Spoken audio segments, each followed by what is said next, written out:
ਸਤਿ ਸ਼੍ਰੀ ਅਕਾਲ ਜੀ ਦਾ ਖਾਲਸ ਟੀਵੀ ਦੇਖਣ ਵਾਲੇ ਦੇਸ਼ ਦੁਨੀਆ ਦੇ ਸਾਡੇ ਸਾਰੇ ਦਰਸ਼ਕਾਂ ਦਾ ਬਹੁਤ-ਬਹੁਤ ਸਵਾਗਤ ਹੈ। ਪੰਜਾਬ ਦੀਆਂ ਖਾਸ ਖਬਰਾਂ ਦੇ ਖਾਸ ਬੁਲੇਟਿਨ ਦੇ ਨਾਲ ਮੈਂ ਹਰਸ਼ਰਨ ਕੌਰ। ਅੱਜ 22 ਜਨਵਰੀ ਹੈ, ਦਿਨ ਸ਼ਨੀਚਰਵਾਰ ਹੈ। ਖਬਰਾਂ ਦੇ ਵਿਸਥਾਰ ਤੋਂ ਪਹਿਲਾਂ ਤੁਹਾਨੂੰ ਖਾਸ ਤੇ ਵੱਡੀਆਂ ਖਬਰਾਂ ਦੱਸ ਦਿੰਦੇ ਹਾਂ।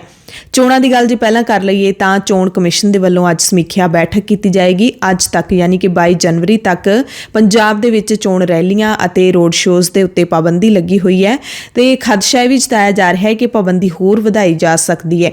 ਸਿਆਸੀ ਲੀਡਰਾਂ ਨੂੰ ਵੀ ਧੁੜਕੂ ਲੱਗਿਆ ਹੋਇਆ ਹੈ ਕਿ ਚੋਣ ਕਮਿਸ਼ਨ ਕੀ ਫੈਸਲਾ ਲੈਂਦਾ ਹੈ, ਕਿਉਂਕਿ ਚੋਣ ਪ੍ਰਚਾਰ ਕਰਨ ਦਾ ਜਿਹੜਾ ਸਵਾਦ ਹੈ ਉਹ ਸਿਆਸੀ ਲੀਡਰਾਂ ਨੂੰ ਨਹੀਂ ਆ ਰਿਹਾ। ਤੇ ਚੋਣ ਕਮਿਸ਼ਨ ਦੇ ਵੱਲੋਂ ਕੇਂਦਰੀ ਸਿਹਤ ਮੰਤਰਾਲੇ ਮਾਹਿਰਾਂ ਅਤੇ ਮੁੱਖ ਚੋਣ ਅਧਿਕਾਰੀਆਂ ਤੋਂ ਸਥਿਤੀ ਦੀ ਰਿਪੋਰਟ ਲੈ ਕੇ ਪਾਬੰਦੀਆਂ ਸੰਬੰਧੀ ਕੋਈ ਫੈਸਲਾ ਲਿਆ ਜਾਵੇਗਾ।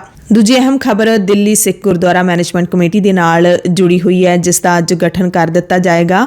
ਆਖਿਰਕਾਰ 6 ਮਹੀਨਿਆਂ ਤੋਂ ਬਾਅਦ ਇਹ ਗਠਨ ਕੀਤਾ ਜਾਏਗਾ ਤੇ ਇਹ ਚਰਚਾ ਚੱਲ ਰਹੀ ਹੈ ਕਿ ਜਾਂ ਤਾਂ ਬਾਦਲ ਗਰੁੱਪ ਹੈ ਜਿਹੜਾ ਸ਼੍ਰੋਮਣੀ ਅਕਾਲੀ ਦਲ ਬਾਦਲ ਧੜਾ, ਜਿਸ ਦੇ ਸਭ ਤੋਂ ਵੱਧ ਮੈਂਬਰ ਜਿੱਤੇ ਨੇ, ਜਾਂ ਉਹ ਸਰਨਾ ਭਰਾਵਾਂ ਦੇ ਨਾਲ ਗੱਠਜੋੜ ਕਰੇਗਾ, ਜਾਂ ਫਿਰ ਜੋ ਮਨਜਿੰਦਰ ਸਿੰਘ ਸਿਰਸਾ ਨੇ ਕਮੇਟੀ ਛੱਡ ਕੇ ਬੀਜੇਪੀ ਦੇ ਵਿੱਚ ਜਿਹੜਾ ਸ਼ਾਮਿਲ ਹੋਇਆ ਹੈ, ਜਾਂ ਫਿਰ ਉਸ ਗਰੁੱਪ ਦੇ ਨਾਲ ਗੱਠਜੋੜ ਕੀਤਾ ਜਾਏਗਾ, ਕਿਉਂਕਿ ਸਿਰਸੇ ਦੇ ਨਾਲ ਵੀ ਕਈ ਮੈਂਬਰ ਹੈਗੇ ਨੇ। ਚੋਣਾਂ ਦੀਆਂ ਹੋਰ ਅਪਡੇਟਸ ਦੱਸਣ ਤੋਂ ਪਹਿਲਾਂ ਦਿਲ ਕੰਬਾਊ ਹਾਦਸਾ ਜਿਹੜਾ ਵਾਪਰਿਆ ਹੈ ਅਮਰੀਕਾ ਕੈਨੇਡਾ ਸਰਹੱਦ ਦੇ ਉੱਤੇ, ਉਸ ਦੀ ਗੱਲ ਜ਼ਰੂਰ ਕਰਦੇ ਹਾਂ, ਕਿਉਂਕਿ ਬਹੁਤ ਸਾਰੇ ਪਰਿਵਾਰ ਅਜਿਹੀ ਤਰਾਸਦੀ ਭੁਗਤ ਰਹੇ ਨੇ।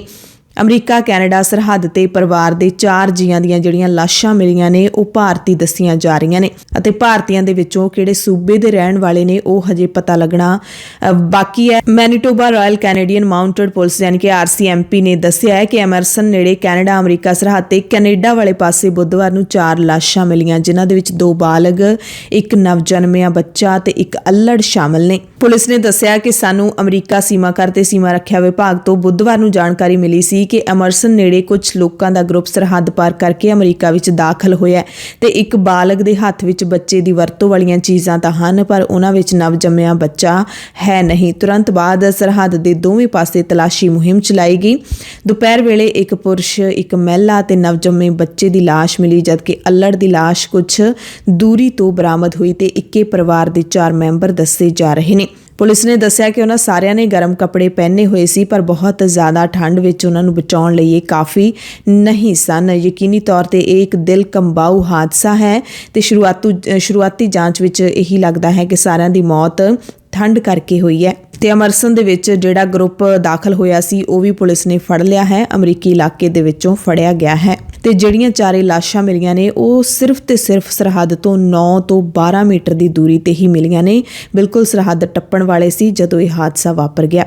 ਤੇ ਮੌਤਾਂ ਦੇ ਮਾਮਲੇ ਵਿੱਚ ਫਲੋਰੀਡਾ ਦੇ ਇੱਕ ਵਿਅਕਤੀ ਨੂੰ ਗ੍ਰਿਫਤਾਰ ਕੀਤਾ ਗਿਆ ਹੈ। ਮਨੁੱਖੀ ਤਸਕਰੀ ਦਾ ਦੋਸ਼ ਉਸ ਤੇ ਲੱਗ ਰਿਹਾ ਹੈ। ਸੋ ਇੱਕ ਵੱਡੀ ਤਰਾਸਦੀ ਕਹੀ ਜਾ ਸਕਦੀ ਹੈ, ਕਿਉਂਕਿ ਜਿਹੜੇ ਸਰਹੱਦ ਪਾਰ ਕਰਕੇ ਦਾਖਲ ਹੋਏ ਸੀ ਉਹਨਾਂ ਨੂੰ ਵੀ ਪੁਲਿਸ ਨੇ ਫੜ ਲਿਆ ਤੇ 4 ਜਣੇ ਤਾਂ ਦਾਖਲ ਹੀ ਨਹੀਂ ਹੋ ਸਕੇ ਅਮਰੀਕਾ ਦੇ ਵਿੱਚ, ਯਾਨੀ ਕਿ ਸਾਰੇ ਜਣੇ ਅਮਰੀਕਾ ਵਸਣ ਦੀ ਚਾਹ ਦੇ ਵਿੱਚ ਬਰਬਾਦ ਹੋ ਗਏ ਨੇ। ਪੰਜਾਬ ਦੇ ਮੁੱਖ ਮੰਤਰੀ ਚਰਨਜੀਤ ਸਿੰਘ ਚੰਨੀ ਨੇ ਐਲਾਨ ਕੀਤਾ ਹੈ ਕਿ ਅਰਵਿੰਦ ਕੇਜਰੀਵਾਲ ਖਿਲਾਫ ਮੈਂ ਮਾਣਹਾਨੀ ਦਾ ਕੇਸ ਕਰਾਂਗਾ, ਕਿਉਂਕਿ ਮੈਨੂੰ ਸੋਸ਼ਲ ਮੀਡੀਆ ਦੇ ਉੱਤੇ ਬਿਨਾਂ ਵਜ੍ਹਾ ਬਦਨਾਮ ਕੀਤਾ ਜਾ ਰਿਹਾ ਹੈ। ਕੇਜਰੀਵਾਲ ਨੇ ਦਾਅਵਾ ਕੀਤਾ ਕਿ ਚਰਨਜੀਤ ਸਿੰਘ ਚੰਨੀ ਚਮਕੌਰ ਸਾਹਿਬ ਤੋਂ ਹਾਰ ਰਹੇ ਨੇ। ਬੀਜੇਪੀ ਨੇ 34 ਉਮੀਦਵਾਰਾਂ ਦੀ ਪਹਿਲੀ ਸੂਚੀ ਜਾਰੀ ਕਰ ਦਿੱਤੀ ਹੈ ਤੇ ਸ਼੍ਰੋਮਣੀ ਅਕਾਲੀ ਦਲ ਸੰਯੁਕਤ ਸੁਖਦੇਵ ਸਿੰਘ ਢੀਂਡਸਾ ਦੀ ਪਾਰਟੀ ਨੇ ਵੀ 12 ਹਲਕਿਆਂ ਤੋਂ ਉਮੀਦਵਾਰ ਐਲਾਨ ਦਿੱਤੇ ਨੇ। ਕੈਪਟਨ ਹਾਲੇ ਖਾਮੋਸ਼ ਹੈ। ਪੰਜਾਬ ਕਾਂਗਰਸ ਦੇ ਵਿੱਚ ਮੈਨੀਫੈਸਟੋ ਕਮੇਟੀ ਦੇ ਚੇਅਰਮੈਨ ਪ੍ਰਤਾਪ ਸਿੰਘ ਬਾਜਵਾ ਨੇ ਪ੍ਰੈਸ ਕਾਨਫਰੰਸ ਕਰਕੇ ਦੱਸਿਆ ਕਿ ਕਾਂਗਰਸ ਦਾ ਮੈਨੀਫੈਸਟੋ ਖੇਤੀ ਅਤੇ ਰੁਜ਼ਗਾਰ ਤੇ ਆਧਾਰਿਤ ਹੋਵੇਗਾ। ਉਹਨਾਂ ਕਿਹਾ ਕਿ ਲੋਕ ਰਾਏ ਦੇ ਨਾਲ ਹੀ ਚੋਣ ਮਨੋਰਥ ਪੱਤਰ ਤਿਆਰ ਕੀਤਾ ਜਾ ਰਿਹਾ ਹੈ ਤੇ ਕੁਝ ਦਿਨਾਂ ਬਾਅਦ ਇਸ ਨੂੰ ਰਿਲੀਜ਼ ਕੀਤਾ ਜਾਵੇਗਾ। ਉਧਰ ਪੰਜਾਬ ਦੇ ਸਾਬਕਾ ਮੁੱਖ ਮੰਤਰੀ ਅਤੇ ਬੀਜੇਪੀ ਦੇ ਨਾਲ ਸਾਂਝ ਬਣਾਉਣ ਵਾਲੇ ਕੈਪਟਨ ਅਮਰਿੰਦਰ ਸਿੰਘ ਨੇ ਚੰਨੀ ਦੀ ਸਰਕਾਰ ਨੂੰ ਸੂਟਕੇਸ ਦੀ ਸਰਕਾਰ ਦੱਸਿਆ ਹੈ। ਕੈਪਟਨ ਨੇ ਕਿਹਾ ਕਿ ਈਡੀ ਦੇ ਛਾਪਿਆਂ ਨੇ ਕਰੋੜਾਂ ਰੁਪਏ ਦਾ ਪਰਦਾਫਾਸ਼ ਕੀਤਾ ਹੈ। ਬਦਕਿਸਮਤੀ ਨਾਲ ਅਮਰਿੰਦਰ ਗੈਰ ਕਾਨੂੰਨੀ ਖਨਨ ਵਿੱਚ ਸ਼ਾਮਲ ਕਾਂਗਰਸੀ ਵਿਧਾਇਕਾਂ ਵਿਰੁੱਧ ਗੰਭੀਰ ਕਾਰਵਾਈ ਕਰਨ ਦੇ ਅਸਮਰੱਥ ਰਹੇ, ਯਾਨੀ ਕਿ ਉਹਨਾਂ ਨੇ ਕਿਹਾ ਕਿ ਮੈਂ ਅਸਮਰੱਥ ਰਿਹਾ ਬਦਕਿਸਮਤੀ ਨਾਲ, ਕਿਉਂਕਿ ਇਹਦੇ ਨਾਲ ਪਾਰਟੀ ਦੇ ਹਿੱਤਾਂ ਨੂੰ ਨੁਕਸਾਨ ਪਹੁੰਚਦਾ ਸੀ ਤੇ ਸੋਨੀਆ ਗਾਂਧੀ ਮੇਰੇ ਸਵਾਲਾਂ ਦੇ ਜਵਾਬ ਦੇਣ ਵਿੱਚ ਅਸਮਰੱਥ ਰਹੀ ਸੀ। ਕੈਪਟਨ ਨੇ ਵੀ ਕਿਹਾ ਕਿ ਪਿਛਲੇ 3 ਮਹੀਨਿਆਂ ਵਿੱਚ ਪੰਜਾਬ 'ਚ ਬਦਲੀਆਂ ਤੇ ਤੈਨਾਤੀਆਂ ਨੂੰ ਇੱਕ ਉਦਯੋਗ ਬਣਾ ਦਿੱਤਾ ਗਿਆ, ਯਾਨੀ ਕਿ ਪੈਸੇ ਕਮਾਏ ਜਾ ਰਹੇ ਨੇ। ਦੋਸ਼ ਲਾਇਆ ਕਿ ਨਵੇਂ ਮੁੱਖ ਮੰਤਰੀ ਨੇ ਅਹੁਦਾ ਸੰਭਾਲਣ ਤੋਂ ਬਾਅਦ ਤੈਨਾਤੀਆਂ ਤੇ ਤਬਾਦਲਿਆਂ ਤੋਂ ਬਿਨਾਂ ਕੁਝ ਨਹੀਂ ਕੀਤਾ। ਇਹ ਲੋਕਾਂ ਦੀ ਸਰਕਾਰ ਨਹੀਂ, ਸਗੋਂ ਟਰਾਂਸਫਰ, ਪੋਸਟਿੰਗ ਤੇ ਸੂਟਕੇਸ ਦੀ ਸਰਕਾਰ ਬਣ ਗਈ ਹੈ। ਸੋ ਇਹ ਸੂਟਕੇਸ ਦੀ ਸਰਕਾਰ ਕਹਿਣ ਦੇ ਪਿੱਛੇ ਵੀ ਬਹੁਤ ਵੱਡਾ ਜਿਹੜਾ ਇਸ਼ਾਰਾ ਹੈ, ਜਿਹੜੇ ਲੋਕ ਸਮਝ ਸਕਦੇ ਨੇ ਉਹ ਸਮਝ ਜਾਣਗੇ। ਕੈਪਟਨ ਨੇ ਚੰਨੀ ਸਰਕਾਰ ਤੇ ਪ੍ਰਧਾਨ ਮੰਤਰੀ ਮੋਦੀ ਦੇ ਕਾਫਲੇ ਨੂੰ ਜਾਣਬੁੱਝ ਕੇ ਰੋਕਣ ਦਾ ਦੋਸ਼ ਵੀ ਲਾਇਆ। ਧੜਾਧੜ ਟਵੀਟ ਕੈਪਟਨ ਨੇ ਆਪਣੇ ਮੀਡੀਆ ਐਡਵਾਈਜ਼ਰ ਰਵੀਨ ਠਕਰਾਲ ਦੇ ਰਾਹੀਂ ਕੱਲ ਸ਼ਾਮ ਨੂੰ ਕੀਤੇ ਤੇ ਪੰਜਾਬ ਦੇ ਵਿੱਚ ਸਾਰੀਆਂ ਸਿਆਸੀ ਪਾਰਟੀਆਂ ਦੇ ਵੱਲੋਂ ਇੱਕ ਦੂਸਰੇ ਦੇ ਖਿਲਾਫ ਅਤੇ ਆਪਣੇ ਹੱਕ ਦੇ ਵਿੱਚ ਧੂਆਂਧਾਰ ਪ੍ਰਚਾਰ ਕੀਤਾ ਜਾ ਰਿਹਾ ਹੈ। ਉੱਥੇ ਹੀ ਅਰਵਿੰਦ ਕੇਜਰੀਵਾਲ ਦੀ ਦਿੱਲੀ ਦੀ ਸਰਕਾਰ ਦੇ ਵੱਲੋਂ ਪ੍ਰੋਫੈਸਰ ਰਵਿੰਦਰਪਾਲ ਸਿੰਘ ਭੁੱਲਰ ਦੀ ਰਿਹਾਈ ਵਾਲੀ ਫਾਈਲ ਰੱਦ ਕੀਤੇ ਜਾਣ ਦੇ ਖਿਲਾਫ ਸ਼੍ਰੋਮਣੀ ਗੁਰਦੁਆਰਾ ਪ੍ਰਬੰਧਕ ਕਮੇਟੀ ਦੀ ਅੰਤਰਿਮ ਕਮੇਟੀ ਨੇ ਨਿੰਦਾ ਮਤਾ ਪਾਸ ਕੀਤਾ ਹੈ ਅਤੇ ਕੇਂਦਰ ਸਰਕਾਰ ਦਾ ਦਖਲ ਮੰਗਿਆ ਹੈ।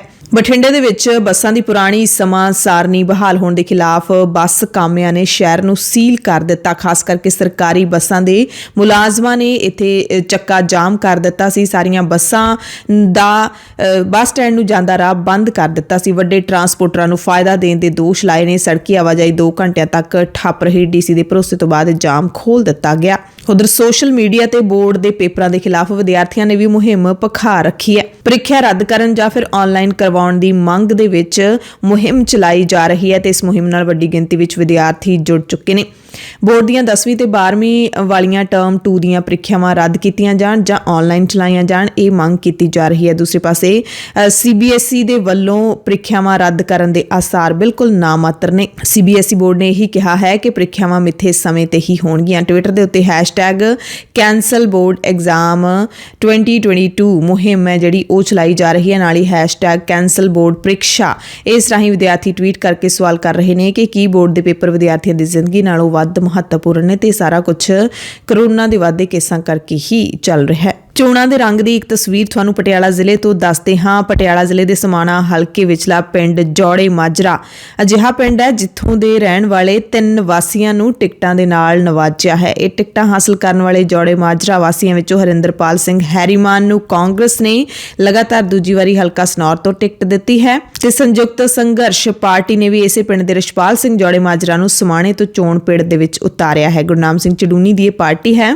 ਤੇ ਤੀਜਾ ਆਮ ਆਦਮੀ ਪਾਰਟੀ ਨੇ ਵੀ ਸਮਾਣਾ ਹਲਕੇ ਦੇ ਲਈ ਉਮੀਦਵਾਰ ਚੇਤਨ ਸਿੰਘ ਜੌੜੇ ਮਾਜਰਾ ਨੂੰ ਇਸੇ ਪਿੰਡ ਵਿੱਚੋਂ ਹੀ ਲੱਭਿਆ ਹੈ। ਥੋੜੀ ਜੀ ਮੌਸਮ ਦੀ ਗੱਲ ਵੀ ਕਰ ਲੈਂਦੇ ਆ ਕਿਉਂਕਿ ਕੱਲ ਧੁੱਪ ਨਿਕਲੀ ਹੈ। ਪੰਜਾਬ ਦੇ ਕਈ ਜ਼ਿਲ੍ਹਿਆਂ ਦੇ ਸਮੇਤ ਸਿਟੀ ਬਿਊਟੀਫੁਲ ਚੰਡੀਗੜ੍ਹ ਦੇ ਵਿੱਚ ਵੀ ਧੁੱਪ ਨਿਕਲੀ ਹੈ। ਸੂਰਜ ਨੇ ਆਪਣਾ ਮੁਖੜਾ ਦਿਖਾਇਆ। 2-3 ਘੰਟੇ ਚੰਗਾ ਖਾਸਾ ਲੋਕਾਂ ਨੇ ਧੁੱਪ ਦਾ ਆਨੰਦ ਮਾਣਿਆ ਤੇ ਲੋਕਾਂ ਨੂੰ ਹੱਡ ਚੀਰਵੀਂ ਠੰਡ ਤੋਂ ਰਾਹਤ ਮਿਲੀ ਹੈ। ਇਸੇ ਦਰਮਿਆਨ ਮੌਸਮ ਵਿਭਾਗ ਨੇ ਜੋ ਚੇਤਾਵਨੀ ਯੈਲੋ ਅਲਰਟ ਦੀ ਜਾਰੀ ਕੀਤੀ ਹੈ ਉਹ ਵੀ ਲਗਾਤਾਰ ਉਸੇ ਤਰ੍ਹਾਂ ਜਾਰੀ ਹੈ ਕਿਉਂਕਿ ਮੌਸਮ ਵਿਭਾਗ ਨੇ 22 ਤੇ 23 ਯਾਨੀ ਕਿ ਅੱਜ ਤੇ ਕੱਲ ਨੂੰ ਭਾਰੀ ਮੀਂਹ ਪੈਣ ਦੀ ਚੇਤਾਵਨੀ ਵੀ ਦਿੱਤੀ ਹੈ। ਪੰਜਾਬ ਦੀਆਂ ਖਾਸ ਖਬਰਾਂ ਦੀ ਖਾਸ ਬੁਲੇਟਿਨ ਦੇ ਵਿੱਚ ਹੁਣ ਤੁਹਾਨੂੰ ਕੁਝ ਹੋਰ ਅਹਿਮ ਖਬਰਾਂ ਦੱਸ ਦਿੰਦੇ ਆ। ਮੌਸਮ ਦੀ ਗੱਲ ਤੁਹਾਨੂੰ ਦੱਸ ਦਿੰਦੇ ਆ। ਮੌਸਮ ਵਿਭਾਗ ਨੇ 3 ਦਿਨ ਭਰਵਾਂ ਮੀਂਹ ਪੈਣ ਦੀ ਚੇਤਾਵਨੀ ਹੈ ਜਿਹੜੀ ਉਹ ਜਾਰੀ ਕੀਤੀ ਸੀਗੀ। ਇਹ ਜਾਰੀ ਹੋਈ ਸੀ 20 ਜਨਵਰੀ ਨੂੰ, ਪਰ 21 ਜਨਵਰੀ ਨੂੰ ਧੁੱਪ ਨਿਕਲੀ ਹੈ। ਪੰਜਾਬ ਦੇ ਕਈ ਇਲਾਕਿਆਂ ਦੇ ਵਿੱਚ ਧੁੱਪ ਨਿਕਲੀ ਹੈ।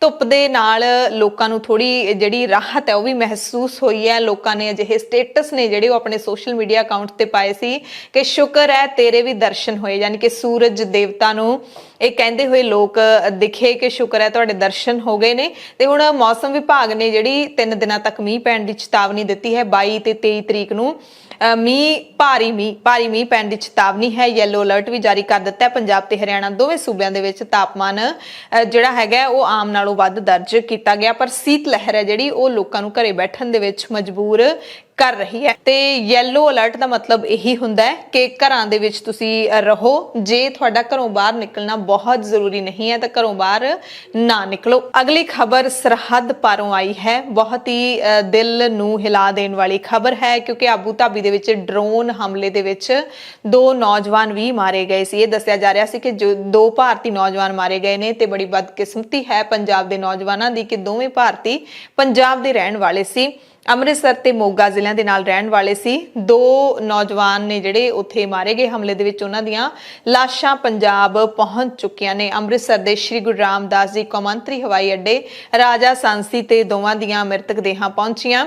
ਇੱਕ ਅੰਮ੍ਰਿਤਸਰ ਦੇ ਪਿੰਡ ਮੈਸਮਪੁਰਾ ਦੇ ਹਰਦੀਪ ਸਿੰਘ ਅਤੇ ਦੂਸਰਾ ਮੋਗਾ ਜ਼ਿਲ੍ਹੇ ਦੇ ਪ੍ਰਦੀਪ ਸਿੰਘ, ਇਹ ਦੋਵੇਂ ਇਸ ਹਮਲੇ ਦੇ ਵਿੱਚ ਮਾਰੇ ਗਏ ਨੇ। ਪਰਿਵਾਰਕ ਮੈਂਬਰ ਪਹੁੰਚੇ ਸੀ 에ਅਰਪੋਰਟ ਦੇ ਉੱਤੇ ਆਪਣੇ ਘਰਦਿਆਂ ਦੀਆਂ ਲਾਸ਼ਾਂ ਲੈਣ ਦੇ ਲਈ। ਤਾਂ ਇੱਥੇ ਵਿਰਲਾਪ ਹੈ ਜਿਹੜਾ ਉਹ ਮਚਿਆ ਹੋਇਆ ਸੀ। ਹਵਾਈ ਅੱਡੇ ਤੇ ਪੁਲਿਸ ਅਧਿਕਾਰੀਆਂ ਤੇ ਪਰਿਵਾਰਕ ਮੈਂਬਰਾਂ ਨੇ ਮ੍ਰਿਤਕਾਂ ਨੂੰ ਸ਼ਰਧਾਂਜਲੀ ਵੀ ਦਿੱਤੀ। ਇੱਕ ਹੋਰ ਦਿਲ ਨੂੰ ਹਿਲਾ ਕੇ ਰੱਖ ਦੇਣ ਵਾਲੀ ਖਬਰ ਓਟਵਾ ਤੋਂ ਆਈ ਹੈ, ਕੈਨੇਡਾ ਤੋਂ ਆਈ ਹੈ, ਜਿੱਥੇ ਕੈਨੇਡਾ ਤੋਂ ਅਮਰੀਕਾ ਦੇ ਵਿੱਚ ਗੈਰ ਕਾਨੂੰਨੀ ਢੰਗ ਨਾਲ ਦਾਖਲ ਹੋਣ ਦੀ ਕੋਸ਼ਿਸ਼ ਦੇ ਵਿੱਚ ਇੱਕ ਬੱਚੇ ਸਣੇ 4 ਭਾਰਤੀਆਂ ਦੀ ਮੌਤ ਹੋ ਗਈ ਹੈ। ਬਰਫ਼ ਦੇ ਵਿੱਚ ਫਸ ਕੇ, ਬਰਫ਼ ਦੇ ਵਿੱਚ ਧਸ ਕੇ, ਠੰਡ ਦੇ ਨਾਲ ਮੌਤ ਹੋ ਗਈ ਹੈ। ਅਤੇ ਇਸ ਮਾਮਲੇ ਦੇ ਵਿੱਚ ਮਨੁੱਖੀ ਤਸਕਰੀ ਦੇ ਇਸ ਮਾਮਲੇ ਦੇ ਵਿੱਚ ਇੱਕ ਜਣੇ ਨੂੰ ਗ੍ਰਿਫਤਾਰ ਵੀ ਕੀਤਾ ਗਿਆ ਹੈ। ਅਮਰੀਕਾ ਦੇ ਮਿਨੀਸੋਟਾ ਸਰਹੱਦ ਦੇ ਨੇੜੇ ਕੈਨੇਡਾ ਤੋਂ ਅਮਰੀਕਾ ਗੈਰ ਕਾਨੂੰਨੀ ਢੰਗ ਨਾਲ ਦਾਖਲ ਕਰਵਾਉਣ ਲਈ ਜਾਏ ਜਾ ਰਹੇ ਭਾਰਤੀਆਂ ਦੀ ਜ਼ਬਰਦਸਤ ਠੰਡ ਦੇ ਵਿੱਚ ਮੌਤ ਹੋਈ ਹੈ। ਮਰਨ ਵਾਲਿਆਂ ਦੇ ਵਿੱਚ ਇੱਕ ਬੱਚਾ, ਨੌਜਵਾਨ ਤੇ ਔਰਤ ਵੀ ਸ਼ਾਮਲ ਹੈ। ਪੁਲਿਸ ਨੇ ਇਸ ਦੀ ਪੁਸ਼ਟੀ ਕੀਤੀ ਹੈ। 47 ਸਾਲ ਦੇ ਤਸਕਰ ਨੂੰ ਵੀ ਗ੍ਰਿਫਤਾਰ ਕੀਤਾ ਹੈ। ਹਾਲਾਂਕਿ ਭਾਰਤੀ ਨੇ ਜਿਹੜੇ ਕਿਤੇ ਵੀ ਪੰਜਾਬੀ ਤਾਂ ਨਹੀਂ ਹੈਗੇ, ਇਸ ਬਾਰੇ ਹਲੇ ਪਤਾ ਨਹੀਂ ਲੱਗ ਸਕਿਆ। ਅਮਰੀਕੀ ਫੋਰਸ ਦੀ ਗਸ਼ਤ ਟੁਕੜੀ ਨੇ ਬਰਫ਼ ਦੇ ਵਿੱਚ ਦਰਅਸਲ 4 ਲਾਸ਼ਾਂ ਦੇਖੀਆਂ ਤੇ ਮਰਨ ਵਾਲੇ ਇੱਕ ਹੀ ਪਰਿਵਾਰ ਦੇ ਮੈਂਬਰ ਸਨ। ਇੱਕ ਪੂਰੀ ਫੈਮਿਲੀ ਕਹੀ ਜਾ ਸਕਦੀ ਹੈ। ਅਮਰੀਕਾ ਵਿੱਚ ਦਾਖਲ ਹੋਣ ਦੀ ਕੋਸ਼ਿਸ਼ ਦੇ ਵਿੱਚ ਸਨ, ਪਰ ਠੰਡ ਦੇ ਵਿੱਚ ਹੀ ਮਾਰੇ ਗਏ।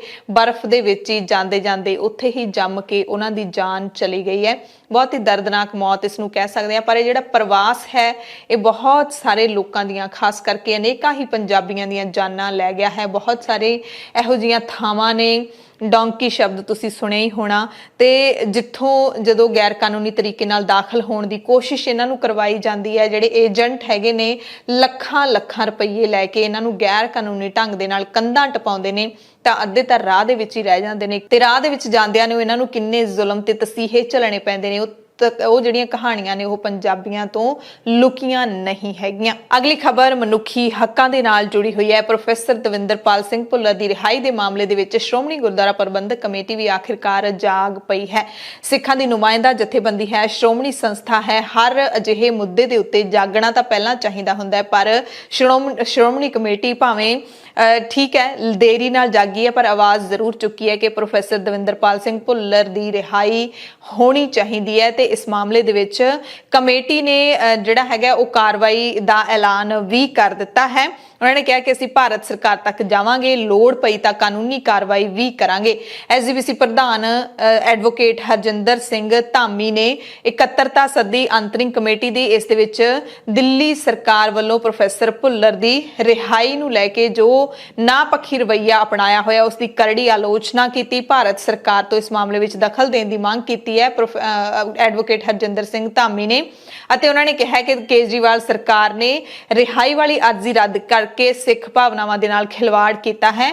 ਆਮ ਆਦਮੀ ਪਾਰਟੀ ਦਾ ਸਿੱਖ ਵਿਰੋਧੀ ਰਵੱਈਆ ਸਭ ਦੇ ਸਾਹਮਣੇ ਆ ਚੁੱਕਿਆ। ਉਹਨਾਂ ਨੇ ਕਿਹਾ ਕਿ ਇੱਕ ਪਾਸੇ 1984 ਦੀ ਸਿੱਖ ਨਸਲਕੁਸ਼ੀ ਦੇ ਦੋਸ਼ੀ ਕਿਸ਼ੋਰੀ ਲਾਲ ਨੂੰ ਦਿੱਲੀ ਸਰਕਾਰ ਕਈ ਵਾਰੀ ਪੈਰੋਲ ਦਵਾ ਚੁੱਕੀ ਹੈ। ਦੂਸਰੇ ਪਾਸੇ ਸਾਰੀਆਂ ਰੋਕਾਂ ਖਤਮ ਹੋਣ ਦੇ ਬਾਵਜੂਦ ਵੀ ਸਿੱਖ ਬੰਦੀ ਪ੍ਰੋਫੈਸਰ ਦਵਿੰਦਰਪਾਲ ਸਿੰਘ ਭੁੱਲਰ ਦੀ ਰਿਹਾਈ ਦੇ ਮਾਮਲੇ 'ਚ ਅੜਿੱਕਾ ਪਾ ਰਹੀ ਹੈ। ਤੇ ਹੁਣ ਕਾਨੂੰਨੀ ਕਾਰਵਾਈ ਬਾਰੇ ਵੀ ਕਿਹਾ ਗਿਆ ਹੈ। ਐਸਜੀਪੀਸੀ ਨੇ ਭਾਰਤ ਸਰਕਾਰ ਕੋਲ ਜਾਣ ਦਾ ਵੀ ਬਿਆਨ ਦਿੱਤਾ ਹੈ।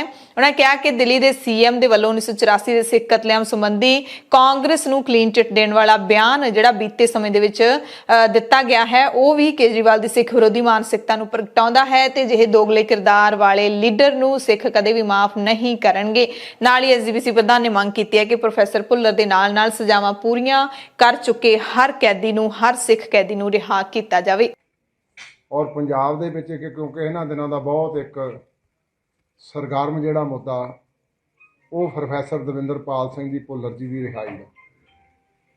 ਉਹਨਾਂ ਦਾ ਕੇਸ ਰਿਜੈਕਟ ਕਰਨਾ ਮੈਂ ਸਮਝਦਾ ਇਹ ਸਿੱਖ ਜਜ਼ਬਾਤਾਂ ਦੇ ਨਾਲ ਇੱਕ ਖਿਲਵਾੜ ਆ, ਕਿਉਂਕਿ 550ਵੀਂ ਗੁਰੂ ਪਾਤਸ਼ਾਹ ਦੀ ਉਸ ਪਵਿੱਤਰ ਪ੍ਰਕਾਸ਼ ਦਿਹਾੜੇ 'ਤੇ ਇਹਦੀ ਮੌਤ ਦੀ ਸਜ਼ਾ ਜਿਹੜੀ ਉਹ ਮਾफ़ ਕੀਤੀ ਗਈ ਸੀ, ਔਰ ਉਹ ਉਮਰ ਕੈਦ ਕੱਟਣ ਨੂੰ 95 ਤੋਂ ਲਗਾਤਾਰ ਜੇਲ੍ਹ ਦੇ ਵਿੱਚ ਆ। ਉਧਰ ਪੰਜਾਬ ਦੀਆਂ ਕਈ ਸਿੱਖ ਜਥੇਬੰਦੀਆਂ ਨੇ ਅਰਵਿੰਦ ਕੇਜਰੀਵਾਲ ਦੀ ਸਰਕਾਰ ਨੂੰ 26 ਤਰੀਕ ਤੱਕ ਦਾ ਅਲਟੀਮੇਟਮ ਦਿੱਤਾ ਹੈ। ਜੇ 26 ਜਨਵਰੀ ਤੱਕ ਰਿਹਾਈ ਵਾਲੀ ਫਾਈਲ ਤੇ ਦਸਤਖਤ ਨਾ ਕੀਤੇ ਤਾਂ 26 ਜਨਵਰੀ ਤੋਂ ਬਾਅਦ ਪੰਜਾਬ ਦੇ ਵਿੱਚ ਆਮ ਆਦਮੀ ਪਾਰਟੀ ਦੇ ਉਮੀਦਵਾਰਾਂ ਦਾ ਘਿਰਾਓ ਕਰਨ ਦਾ ਐਲਾਨ ਹੈ ਜਿਹੜਾ ਉਹ ਕੀਤਾ ਗਿਆ। ਘੇਰ ਕੇ ਉਹਨਾਂ ਨੂੰ ਸਵਾਲ ਪੁੱਛੇ ਜਾਣਗੇ। ਇਸੇ ਤਰ੍ਹਾਂ ਹੀ ਕੈਨੇਡਾ ਦੇ ਐਬਸਫੋਰਡ ਦੇ ਵਿੱਚ ਸਤਕਾਰ ਕਮੇਟੀ ਨੇ ਬੰਦੀ ਸਿੰਘ ਜਿਹੜੇ ਸਜ਼ਾਵਾਂ ਪੂਰੀਆਂ ਕਰਨ ਤੋਂ ਬਾਅਦ ਵੀ ਜੇਲ੍ਹਾਂ ਦੇ ਵਿੱਚ ਬੈਠੇ ਨੇ ਉਹਨਾਂ ਨੂੰ ਰਿਹਾ ਨਾ ਕਰਨ ਦੀ ਸਖਤ ਨਿਖੇਧੀ ਕੀਤੀ ਹੈ। ਸਤਕਾਰ ਕਮੇਟੀ ਦੇ ਆਗੂ ਕੁਲਦੀਪ ਸਿੰਘ ਸੇਖੋਂ ਨੇ ਕਿਹਾ ਕਿ ਇਸ ਵਕਤ ਭਾਰਤ ਦੀਆਂ ਵੱਖ-ਵੱਖ ਜੇਲ੍ਹਾਂ ਦੇ ਵਿੱਚ 35-40 ਸਾਲਾਂ ਤੋਂ ਸਜ਼ਾ ਭੁਗਤ ਰਹੇ ਅਨੇਕਾਂ ਸਿੰਘ ਅਜਿਹੇ ਨੇ ਜਿਨ੍ਹਾਂ ਦੀ ਸਜ਼ਾ ਪੂਰੀ ਹੋ ਚੁੱਕੀ ਹੈ। ਕਈਆਂ ਦੀ ਸਜ਼ਾ ਪੂਰੀ ਹੋਈ ਨੂੰ ਤਾਂ 15-15 20 ਸਾਲ ਵੀ ਹੋ ਗਏ ਨੇ, ਪਰ ਸਰਕਾਰਾਂ ਨੇ ਤਾਂ ਕੀ ਕਰਨਾ ਸੀ, ਜੁਡੀਸ਼ਰੀ ਵੀ ਉਹਨਾਂ ਦੇ ਹੱਕ ਵਿੱਚ ਕੋਈ ਫੈਸਲਾ ਨਹੀਂ ਲੈ ਰਹੀ ਤੇ ਉਹਨਾਂ ਨੇ ਕਿਹਾ ਹੈ ਕਿ ਭਾਰਤ ਸਰਕਾਰ ਨੂੰ ਇਹ ਕਦਮ ਜਲਦ ਤੋਂ ਜਲਦ ਚੁੱਕਣਾ ਚਾਹੀਦਾ ਹੈ। ਬਠਿੰਡਾ ਦੇ ਵਿੱਚ ਬੱਸਾਂ ਦੀ ਵਿਗੜੀ ਹੋਈ ਸਮਾਂ ਸਾਰਣੀ ਦੇ ਖਿਲਾਫ ਪੀਆਰਟੀਸੀ ਅਤੇ ਪਨਬੱਸ ਮੁਲਾਜ਼ਮਾਂ ਨੇ ਚੱਕਾ ਜਾਮ ਕੀਤਾ। ਬੱਸ ਅੱਡੇ ਨੂੰ ਵੱਖ-ਵੱਖ ਰਾਹਾਂ ਤੋਂ ਆਉਂਦੀਆਂ ਸੜਕਾਂ ਤੇ ਸਰਕਾਰੀ ਬੱਸਾਂ ਟੇਡੀਆਂ ਖੜੀਆਂ ਕਰਕੇ ਆਵਾਜਾਈ ਬੰਦ ਕੀਤੀ ਗਈ ਤੇ ਅਜਿਹੇ ਹਾਲਾਤਾਂ ਦੇ ਵਿੱਚ ਇਹਨਾਂ ਰਾਹਾਂ ਤੋਂ ਲੰਘਣ ਵਾਲੇ ਵਾਹਨਾਂ ਨੂੰ ਡਾਇਵਰਟ ਪੁਲਿਸ ਨੇ ਕਰ ਦਿੱਤਾ। ਟ੍ਰੈਫਿਕ ਪੁਲਿਸ ਨੇ ਡਾਇਵਰਟ ਕੀਤਾ ਗਿਆ ਰੂਟ ਵੱਖਰੇ ਦਿੱਤੇ ਗਏ। ਪੀਆਰਟੀਸੀ ਪੰਜਾਬ ਰੋਡਵੇਜ਼ ਤੇ ਪਨਬੱਸ ਕੰਟਰੈਕਟ ਵਰਕਰਸ ਯੂਨੀਅਨ ਦੇ ਪ੍ਰਧਾਨ ਸੰਦੀਪ ਗਰੇਵਾਲ ਸਮੇਤ ਸਾਰੇ ਅਹੁਦੇਦਾਰਾਂ ਨੇ ਕਿਹਾ ਕਿ ਟਰਾਂਸਪੋਰਟ ਮੰਤਰੀ ਅਮਰਿੰਦਰ ਸਿੰਘ ਰਾਜਾ ਵੜਿੰਗ ਨੇ ਦਖਲ ਦੇ ਕੇ ਸਮਾਂ ਸਾਰਣੀ ਨੂੰ ਠੀਕ ਕਰਵਾ ਦਿੱਤਾ ਸੀ, ਪਰ ਜਦੋਂ ਚੋਣ ਜ਼ਾਬਤਾ ਲਾਗੂ ਹੋਇਆ ਉਸ ਤੋਂ ਬਾਅਦ ਫਿਰ ਪਹਿਲਾਂ ਵਾਲਾ ਟਾਈਮ ਟੇਬਲ ਹੈ ਜਿਹੜਾ ਮੁੜ ਬਹਾਲ ਕਰ ਦਿੱਤਾ ਗਿਆ। ਇਸ ਕਰਕੇ ਸਰਕਾਰੀ ਬੱਸਾਂ ਨੂੰ ਸਿਰਫ 3 ਜਾਂ 4 ਮਿੰਟ ਹੀ ਕਾਊਂਟਰ ਤੇ ਰੁਕਣ ਦਾ ਸਮਾਂ ਮਿਲ ਰਿਹਾ ਹੈ, ਜਦਕਿ ਵੱਡੇ ਟਰਾਂਸਪੋਰਟ ਘਰਾਣਿਆਂ ਦੀਆਂ ਬੱਸਾਂ 20-20 ਮਿੰਟ ਤੱਕ ਵੀ ਰੁਕੀਆਂ ਰਹਿੰਦੀਆਂ ਨੇ ਤੇ ਪੀਆਰਟੀਸੀ ਬਠਿੰਡਾ ਦੇ ਕੱਲੇ ਡਿਪੂ ਨੂੰ ਰੋਜ਼ਾਨਾ 3 ਤੋਂ 4 ਲੱਖ ਰੁਪਏ ਦਾ ਵਿੱਤੀ ਨੁਕਸਾਨ ਹੋਣ ਵੀ ਲੱਗਿਆ। ਉਹਨਾਂ ਨੇ ਕਿਹਾ ਕਿ ਸਾਡੀਆਂ ਜਿਹੜੀਆਂ 6 ਜਥੇਬੰਦੀਆਂ ਦੇ ਨੁਮਾਇੰਦਿਆਂ ਦਾ ਵਫਦ ਮਸਲੇ ਦੇ ਹੱਲ ਨੂੰ ਲੈ ਕੇ ਡਿਪਟੀ ਕਮਿਸ਼ਨਰ ਬਠਿੰਡਾ ਨੂੰ ਮਿਲਿਆ ਸੀ। ਚੇਤਾਵਨੀ ਦਿੱਤੀ ਹੈ ਕਿ ਜੇ ਮੰਗਾਂ ਨਾ ਮੰਨੀਆਂ ਗਈਆਂ ਤਾਂ ਫਰੀਦਕੋਟ, ਸੰਗਰੂਰ, ਬਰਨਾਲਾ ਇੱਥੋਂ ਸਾਰੇ ਬੱਸ ਅੱਡਿਆਂ ਦੇ ਪੀਆਰਟੀਸੀ ਦੇ ਡਿਪੂ 1 ਘੰਟੇ ਦੇ ਵਿੱਚ ਅਸੀਂ ਬੰਦ ਕਰ ਦਿਆਂਗੇ ਤੇ ਨਾਲ ਹੀ ਕਿਹਾ ਕਿ ਪੰਜਾਬ ਵਿਚਲੇ ਸਾਰੇ ਡਿਪੂ ਬੰਦ ਕੀਤੇ ਜਾਣਗੇ ਸ਼ਨੀਚਰਵਾਰ ਨੂੰ। ਕੇਂਦਰ ਸਰਕਾਰ ਨੇ ਅਧਿਕਾਰੀਆਂ ਨੂੰ ਸਾਰੀਆਂ ਸੂਚਨਾਵਾਂ ਦੇ ਆਦਾਨ ਪ੍ਰਦਾਨ ਦੇ ਲਈ WhatsApp ਅਤੇ Telegram ਸਣੇ ਨਿੱਜੀ ਐਪਸ ਨਾ ਵਰਤਣ ਦੇ ਹੁਕਮ ਚਾੜ ਦਿੱਤੇ ਨੇ। ਯਾਨੀ ਕਿ ਸਰਕਾਰੀ ਅਧਿਕਾਰੀ ਨੇ ਜਿਹੜੇ ਉਹ ਹੁਣ ਜਿਹੜੀਆਂ ਸਰਕਾਰੀ ਸੂਚਨਾਵਾਂ ਨੇ, ਸਰਕਾਰੀ ਕੰਮ ਹੈਗੇ ਨੇ ਉਹ WhatsApp ਦੇ ਜ਼ਰੀਏ ਨਹੀਂ ਕਰ ਸਕਦੇ, ਨਾ ਹੀ Telegram ਦੇ ਜ਼ਰੀਏ ਕਰ ਸਕਦੇ ਨੇ। ਜਿਹੜੇ ਦਿਸ਼ਾ ਨਿਰਦੇਸ਼ ਹੋਣਗੇ ਗੁਪਤ ਸੂਚਨਾਵਾਂ ਨੇ ਉਹਨਾਂ ਨੂੰ ਲੀਕ ਹੋਣ ਤੋਂ ਰੋਕਣ ਦੇ ਲਈ ਸਰਕਾਰ ਨੇ ਨਵੇਂ ਹੁਕਮ ਜਾਰੀ ਕੀਤੇ ਨੇ। ਉਹਨਾਂ ਨੇ ਕਿਹਾ ਕਿ ਗੁਪਤ ਜਾਣਕਾਰੀ ਹੈ ਕੋਈ ਵੀ ਉਹ WhatsApp Telegram ਰਾਹੀਂ ਸਾਂਝੀ ਨਾ ਕੀਤੀ ਜਾਵੇ। ਕਹਿੰਦੇ ਇਹਨਾਂ ਐਪਾਂ ਦੇ ਸਰਵਰ ਵਿਦੇਸ਼ਾਂ ਦੇ ਵਿੱਚ ਨਿੱਜੀ ਕੰਪਨੀਆਂ ਸੰਚਾਲਿਤ ਕਰਦੀਆਂ ਨੇ। ਕੁਝ ਲੋਕ ਇਸ ਜਾਣਕਾਰੀ ਦੀ ਦੁਰਵਰਤੋਂ ਕਰ ਸਕਦੇ ਨੇ। ਇਹ ਵੀ ਕਿਹਾ ਕਿ ਵਰਕ ਫਰੋਮ ਹੋਮ ਦੌਰਾਨ ਅਧਿਕਾਰੀਆਂ ਨੂੰ ਸੰਚਾਰ ਦੇ ਲਈ ਸਿਰਫ ਆਫਿਸ ਐਪਲੀਕੇਸ਼ਨਾਂ ਦੀ ਹੀ ਵਰਤੋਂ ਕਰਨੀ ਚਾਹੀਦੀ ਹੈ। ਅਧਿਕਾਰੀਆਂ ਨੂੰ Google Meet ਜਾਂ Zoom ਦੇ ਜ਼ਰੀਏ ਨਿੱਜੀ ਐਪਾਂ ਦੇ ਉੱਤੇ ਵਰਚੁਅਲ ਮੀਟਿੰਗਾਂ ਜਿਹੜੀਆਂ ਨੇ ਉਹ ਨਹੀਂ ਕਰਨੀਆਂ ਚਾਹੀਦੀਆਂ, ਸਗੋਂ ਉਹਨਾਂ ਨੂੰ CDAC ਐਡਵਾਂਸਡ ਕੰਪਿਊਟਰ ਵਿਭਾਗ ਨੈਸ਼ਨਲ ਇਨਫੋਰਮੈਟਿਕਸ ਸੈਂਟਰ ਦੁਆਰਾ ਸਥਾਪਿਤ ਵੀਡੀਓ ਕਾਨਫਰੰਸ ਦੀ ਹੀ ਵਰਤੋਂ ਕਰਨੀ ਚਾਹੀਦੀ ਹੈ। ਸੋ ਜੇ ਆਪਾਂ ਦੇਖ ਲਈਏ ਸਿਕਿਉਰਿਟੀ ਦੇ ਆਧਾਰ ਤੇ ਤਾਂ ਇਹ ਠੀਕ ਵੀ ਹੈਗਾ, ਕਿਉਂਕਿ WhatsApp ਜਾਂ Telegram ਇਹਨਾਂ ਦੀ ਭਰੋਸੇਯੋਗਤਾ ਅੱਜ ਨਹੀਂ ਰਹੀ। यूपी ਦੇ ਲਖੀਮਪੁਰ ਖੀਰੀ ਕਤਲकांड ਦੀ ਗੱਲ ਕਰ ਲੈਂਦੇ ਆ ਤੇ ਪੁਲਿਸ ਨੇ ਦੂਸਰੀ ਚਾਰਜਸ਼ੀਟ ਦਾਖਲ ਕੀਤੀ ਹੈ ਤੇ ਬੜੀ ਹੈਰਾਨੀ ਦੀ ਗੱਲ ਹੈ ਕਿ ਇਸ ਚਾਰਜਸ਼ੀਟ ਦੇ ਵਿੱਚ 7 ਕਿਸਾਨਾਂ ਦੇ ਨਾਮ ਵੀ ਸ਼ਾਮਿਲ ਕੀਤੇ ਗਏ ਨੇ। 7 ਕਿਸਾਨਾਂ ਨੂੰ ਮੁਲਜ਼ਮ ਬਣਾਇਆ ਗਿਆ ਹੈ। ਇਹਨਾਂ ਮੁਲਜ਼ਮ ਕਿਸਾਨਾਂ ਤੇ ਇੱਕ ਡਰਾਈਵਰ ਅਤੇ 2 ਬੀਜੇਪੀ ਲੀਡਰਾਂ ਦੇ ਕਤਲ ਕਰਨ ਦੇ ਦੋਸ਼ ਲਾਏ ਗਏ ਨੇ। ਪਿਛਲੇ ਸਾਲ ਲਖੀਮਪੁਰ ਖੀਰੀ ਵਿੱਚ 3 ਅਕਤੂਬਰ ਨੂੰ ਇਹ ਘਟਨਾ ਵਾਪਰੀ ਸੀ ਜਦੋਂ ਕਿਸਾਨਾਂ ਨੂੰ ਦਰੜ ਕੇ ਮਾਰ ਦਿੱਤਾ ਗਿਆ ਸੀ। ਇੱਕ ਪੱਤਰਕਾਰ ਵੀ ਸੀ ਤੇ ਉਸ ਸਾਰੇ ਘਟਨਾਕ੍ਰਮ ਦੇ ਵਿੱਚ ਬੀਜੇਪੀ ਦੇ ਵਰਕਰ ਵੀ ਮਾਰੇ ਗਏ ਸੀ। ਕੇਂਦਰੀ ਮੰਤਰੀ ਅਜੇ ਮਿਸ਼ਰਾ ਟੇਨੀ ਦੇ ਪੁੱਤਰ ਆਸ਼ੀਸ਼ ਮਿਸ਼ਰਾ ਨੇ ਕਥਿਤ ਤੌਰ ਤੇ ਆਪਣੀ SUV ਕਾਰ ਦੇ ਨਾਲ 4 ਕਿਸਾਨਾਂ ਤੇ ਇੱਕ ਪੱਤਰਕਾਰ ਨੂੰ ਦਰੜ ਦਿੱਤਾ ਸੀ ਤੇ ਭੜਕੀ ਹਿੰਸਾ ਦੇ ਵਿੱਚ 2 ਬੀਜੇਪੀ ਵਰਕਰਾਂ ਦੀ ਮੌਤ ਵੀ ਹੋ ਗਈ ਸੀ। ਦਿੱਲੀ ਦੇ ਅਰਵਿੰਦ ਕੇਜਰੀਵਾਲ ਨੇ ਸ਼ਨੀਚਰਵਾਰ ਨੂੰ ਕਰਫਿਊ ਹਟਾਉਣ ਤੇ ਦੁਕਾਨਾਂ ਖੋਲਣ ਦੇ ਲਈ ਔਡ ਈਵਨ ਪ੍ਰਣਾਲੀ ਨੂੰ ਖਤਮ ਕਰਨ ਦੀ ਮੰਗ ਕਰਨ ਵਾਲਾ ਪ੍ਰਸਤਾਵ ਹੈ ਜਿਹੜਾ ਉਹ ਰਾਜਪਾਲ ਨੂੰ ਭੇਜਿਆ ਸੀ, ਪਰ ਰਾਜਪਾਲ ਅਨਿਲ ਬੈਜਲ ਨੇ ਦੁਕਾਨਾਂ ਖੋਲਣ ਦਾ ਜਾਂ ਕਹਿ ਸਕਦੇ ਹਾਂ ਕਿ ਸ਼ਨੀਚਰਵਾਰ ਨੂੰ ਕਰਫਿਊ ਹਟਾਉਣ ਦਾ ਪ੍ਰਸਤਾਵ ਰੱਦ ਕਰ ਦਿੱਤਾ ਹੈ। ਬੈਜਲ ਨੇ ਕਿਹਾ ਕਿ ਜਦੋਂ ਤੱਕ ਹਾਲਾਤ ਆਮ ਵਾਂਗ ਨਹੀਂ ਹੁੰਦੇ ਉਦੋਂ ਤੱਕ ਪਾਬੰਦੀਆਂ ਜਾਰੀ ਰਹਿਣਗੀਆਂ, ਪਰ ਉਹਨਾਂ ਨੇ ਸ਼ਹਿਰ ਦੇ ਨਿੱਜੀ ਦਫ਼ਤਰਾਂ ਨੂੰ 50% ਸਟਾਫ ਨਾਲ ਕੰਮ ਕਰਨ ਦੀ ਇਜਾਜ਼ਤ ਜ਼ਰੂਰ ਦੇ ਦਿੱਤੀ ਹੈ। ਦਰਅਸਲ ਦੁਕਾਨਦਾਰ ਵੀ ਲਗਾਤਾਰ ਮੰਗ ਕਰ ਰਹੇ ਨੇ ਕਿ ਸ਼ਨੀਚਰਵਾਰ ਤੇ ਐਤਵਾਰ ਦਾ ਕਰਫਿਊ ਹਟਾਇਆ ਜਾਣਾ ਚਾਹੀਦਾ ਹੈ। ਈਵਨ ਔਡ ਦੀ ਜਿਹੜੀ ਪਾਬੰਦੀ ਹੈ ਉਹ ਹਟਾਈ ਜਾਣੀ ਚਾਹੀਦੀ ਹੈ। ਬੁਲੇਟਿਨ ਦੇ ਵਿੱਚ ਹੁਣ ਤੁਹਾਨੂੰ ਚੋਣਾਂ ਦੇ ਨਾਲ ਪੰਜਾਬ ਚੋਣਾਂ 2022 ਦੇ ਨਾਲ ਜੁੜੀਆਂ ਅਹਿਮ ਅਪਡੇਟਸ ਦੱਸ ਦਿੰਦੇ ਹਾਂ। ਚੋਣ ਕਮਿਸ਼ਨ ਦੇ ਵੱਲੋਂ 22 ਜਨਵਰੀ ਨੂੰ ਮੁੜ ਤੋਂ ਚੋਣ ਸਮੀਖਿਆ ਕੀਤੀ ਜਾਵੇਗੀ ਕਿ ਪੰਜਾਬ ਦੇ ਵਿੱਚ ਪਾਬੰਦੀਆਂ ਜਿਹੜੀਆਂ 22 ਤਰੀਕ ਤੱਕ ਲਾਈਆਂ ਗਈਆਂ ਸੀ ਚੋਣ ਰੈਲੀਆਂ ਦੇ ਉੱਤੇ, ਰੋਡ ਸ਼ੋਜ਼ ਦੇ ਉੱਤੇ, ਉਹ ਅੱਗੇ ਵਧਾਈਆਂ ਜਾਣ ਜਾਂ ਫਿਰ ਨਹੀਂ। ਸਮੀਖਿਆ ਬੈਠਕ ਹੋਣੀ ਹੈ। ਹਾਲਾਂਕਿ ਖਦਸ਼ਾ ਜਤਾਇਆ ਜਾ ਰਿਹਾ ਹੈ ਕਿ ਪਾਬੰਦੀਆਂ ਹੋਰ ਵਧਾਈਆਂ ਜਾ ਸਕਦੀਆਂ ਨੇ। ਹਾਲਾਂਕਿ ਤਕਰੀਬਨ ਸਾਰੀਆਂ ਪਾਰਟੀਆਂ ਨੇ ਆਪੋ ਆਪਣੇ ਉਮੀਦਵਾਰਾਂ ਦਾ ਵੱਡੇ ਪੱਧਰ ਤੇ ਐਲਾਨ ਕਰ ਦਿੱਤਾ ਹੈ। ਕੁਝ ਕੁ ਉਮੀਦਵਾਰ ਜਿਹੜੇ ਨੇ ਅਨਾਉਂਸ ਹੋਣ ਕੰਨਿਓ ਰਹਿ ਗਏ ਨੇ ਤੇ ਹੁਣ ਪਾਰਟੀਆਂ ਇਸੇ ਉਡੀਕ 'ਚ ਨੇ ਕਿ ਵੱਡੀਆਂ ਰੈਲੀਆਂ ਕਰਨ ਦੀ ਇਜਾਜ਼ਤ ਮਿਲੇ, ਕਿਉਂਕਿ ਇਸ ਵਾਰੀ ਚੋਣ ਪ੍ਰਚਾਰ ਹੈ ਜਿਹੜਾ ਉਹ ਸਿਖਰਾਂ ਤੇ ਹੋਣ ਦੇ ਬਾਵਜੂਦ ਵੀ ਸਿਖਰਾਂ ਤੇ ਦਿਖ ਨਹੀਂ ਰਿਹਾ। ਵੱਡੀਆਂ ਰੈਲੀਆਂ ਹੋ ਨਹੀਂ ਰਹੀਆਂ, ਛੋਟੀਆਂ-ਛੋਟੀਆਂ ਰੈਲੀਆਂ ਦੇ ਵਿੱਚ ਨਾ ਹੀ ਤਾਂ ਲੋਕਾਂ ਨੂੰ ਉਹ ਮਜ਼ਾ ਆ ਰਿਹਾ ਹੈ ਤੇ ਨਾ ਹੀ ਲੀਡਰਾਂ ਨੂੰ ਸਾਰਾ ਕੁਝ ਠੰਡਾ ਜਿਹਾ ਦਿਖਾਈ ਦੇ ਰਿਹਾ ਹੈ। ਵਰਚੁਅਲੀ ਸਾਰੇ ਲੋਕ ਨੇ ਜਿਹੜੇ ਉਹ ਨਹੀਂ ਜੁੜ ਸਕਦੇ। ਸੋ ਪਹਿਲਾਂ ਜਦੋਂ 8 ਜਨਵਰੀ ਨੂੰ ਚੋਣਾਂ ਦਾ ਐਲਾਨ ਹੋਇਆ, ਪਹਿਲਾਂ 15 ਜਨਵਰੀ ਤੱਕ ਪਾਬੰਦੀ ਲਾਈ ਸੀ, ਫਿਰ ਉਹਨੂੰ 22 ਜਨਵਰੀ ਤੱਕ ਵਧਾ ਦਿੱਤਾ ਗਿਆ ਸੀ। ਹੁਣ ਦੇਖੋ ਅੱਗੇ ਕੀ ਬਣਦਾ ਹੈ, ਸ਼ਨੀਚਰਵਾਰ ਨੂੰ ਪਤਾ ਲੱਗ ਜਾਊਗਾ। ਉਧਰ ਪੰਜਾਬ ਦੇ ਮੁੱਖ ਮੰਤਰੀ ਚਰਨਜੀਤ ਸਿੰਘ ਚੰਨੀ ਅਤੇ ਦਿੱਲੀ ਦੇ ਮੁੱਖ ਮੰਤਰੀ ਅਰਵਿੰਦ ਕੇਜਰੀਵਾਲ ਦੇ ਵਿਚਾਲੇ ਲੜਾਈ ਹੈ ਜਿਹੜੀ ਉਹ ਤਿੱਖੀ ਹੋ ਗਈ ਹੈ, ਤੇਜ਼ ਹੋ ਗਈ ਹੈ। ਮੁੱਖ ਮੰਤਰੀ ਚਰਨਜੀਤ ਸਿੰਘ ਚੰਨੀ ਨੇ ਅਰਵਿੰਦ ਕੇਜਰੀਵਾਲ ਨੂੰ ਆੜੇ ਹੱਥੀ ਲਿਆ ਹੈ। ਚੰਨੀ ਨੇ ਕੇਜਰੀਵਾਲ ਦੇ ਤਾਜ਼ਾ ਟਵੀਟ ਤੇ ਗੁੱਸੇ ਦਾ ਇਜ਼ਹਾਰ ਕੀਤਾ ਹੈ, ਜਿਸ ਵਿੱਚ ਕੇਜਰੀਵਾਲ ਨੇ ਚੰਨੀ ਨੂੰ ਬੇਈਮਾਨ ਦੱਸਿਆ। ਬੜੇ ਸਖਤ ਸ਼ਬਦਾਂ ਦੇ ਵਿੱਚ ਚੰਨੀ ਨੇ ਕਿਹਾ ਕਿ ਇਲਜ਼ਾਮ ਲਾਉਣ ਦੀ ਵੀ ਕੋਈ ਹੱਦ ਹੁੰਦੀ ਹੈ, ਪਰ ਕੇਜਰੀਵਾਲ ਹਰ ਵਾਰੀ ਹੱਦ ਪਾਰ ਕਰ ਜਾਂਦੇ ਨੇ, ਜਿਸ ਕਰਕੇ ਮੈਂ ਕੇਜਰੀਵਾਲ ਦੇ ਖਿਲਾਫ ਮਾਣਹਾਨੀ ਦਾ ਦਾਅਵਾ ਕਰਾਂਗਾ। ਚੰਨੀ ਨੇ ਆਪਣਾ ਪੱਖ ਸਪਸ਼ਟ ਕਰਦਿਆਂ ਕਿਹਾ ਕਿ ਮੈਂ ਸਿਰਫ ਇੱਕ ਵਾਰੀ ਗੋਰੇ ਤੇ ਇੱਕ ਵਾਰੀ ਕਾਲੇ ਅੰਗਰੇਜ਼ ਦਾ ਬਿਆਨ ਦਿੱਤਾ ਸੀ, ਉਸ ਤੋਂ ਬਾਅਦ ਕੇਜਰੀਵਾਲ ਤਾਂ ਮੇਰੇ ਮੰਗਰ ਹੀ ਪੈ ਗਏ ਨੇ। ਚੰਨੀ ਨੇ ਕੇਜਰੀਵਾਲ ਨੂੰ ਚੰਗੀ ਸਲਾਹ ਵੀ ਦਿੱਤੀ ਹੈ ਕਿ ਉਹ ਇਸ ਤੋਂ ਪਹਿਲਾਂ ਅਰੁਣ ਜੇਤਲੀ ਜਿਹੜੇ ਹੁਣ ਇਸ ਦੁਨੀਆ ਵਿੱਚ ਨਹੀਂ ਰਹੇ ਅਤੇ ਅਕਾਲੀ ਲੀਡਰ ਬਿਕਰਮ ਸਿੰਘ ਮਜੀਠੀਆ ਉੱਤੇ ਨਸ਼ਾ ਤਸਕਰੀ ਦਾ ਇਲਜ਼ਾਮ ਲਾ ਕੇ ਮਾਫੀ ਮੰਗ ਚੁੱਕੇ ਨੇ, ਤਾਂ ਉਹਨਾਂ ਨੂੰ ਆਪਣੀ ਜ਼ੁਬਾਨ ਤੇ ਲਗਾਮ ਰੱਖਣੀ ਚਾਹੀਦੀ ਹੈ। ਮੁੱਖ ਮੰਤਰੀ ਨੇ ਕੇਜਰੀਵਾਲ ਵੱਲੋਂ ਉਹਨਾਂ ਤੇ ਵਾਰੀ-ਵਾਰੀ ਝੂਠੇ ਇਲਜ਼ਾਮ ਲਾਉਣ ਦਾ ਜਿਹੜਾ ਹਿਰਖ ਦਾ ਪ੍ਰਗਟਾਵਾ ਵੀ ਕੀਤਾ, ਝੂਠੇ ਇਲਜ਼ਾਮ ਲਾਉਣ ਤੇ।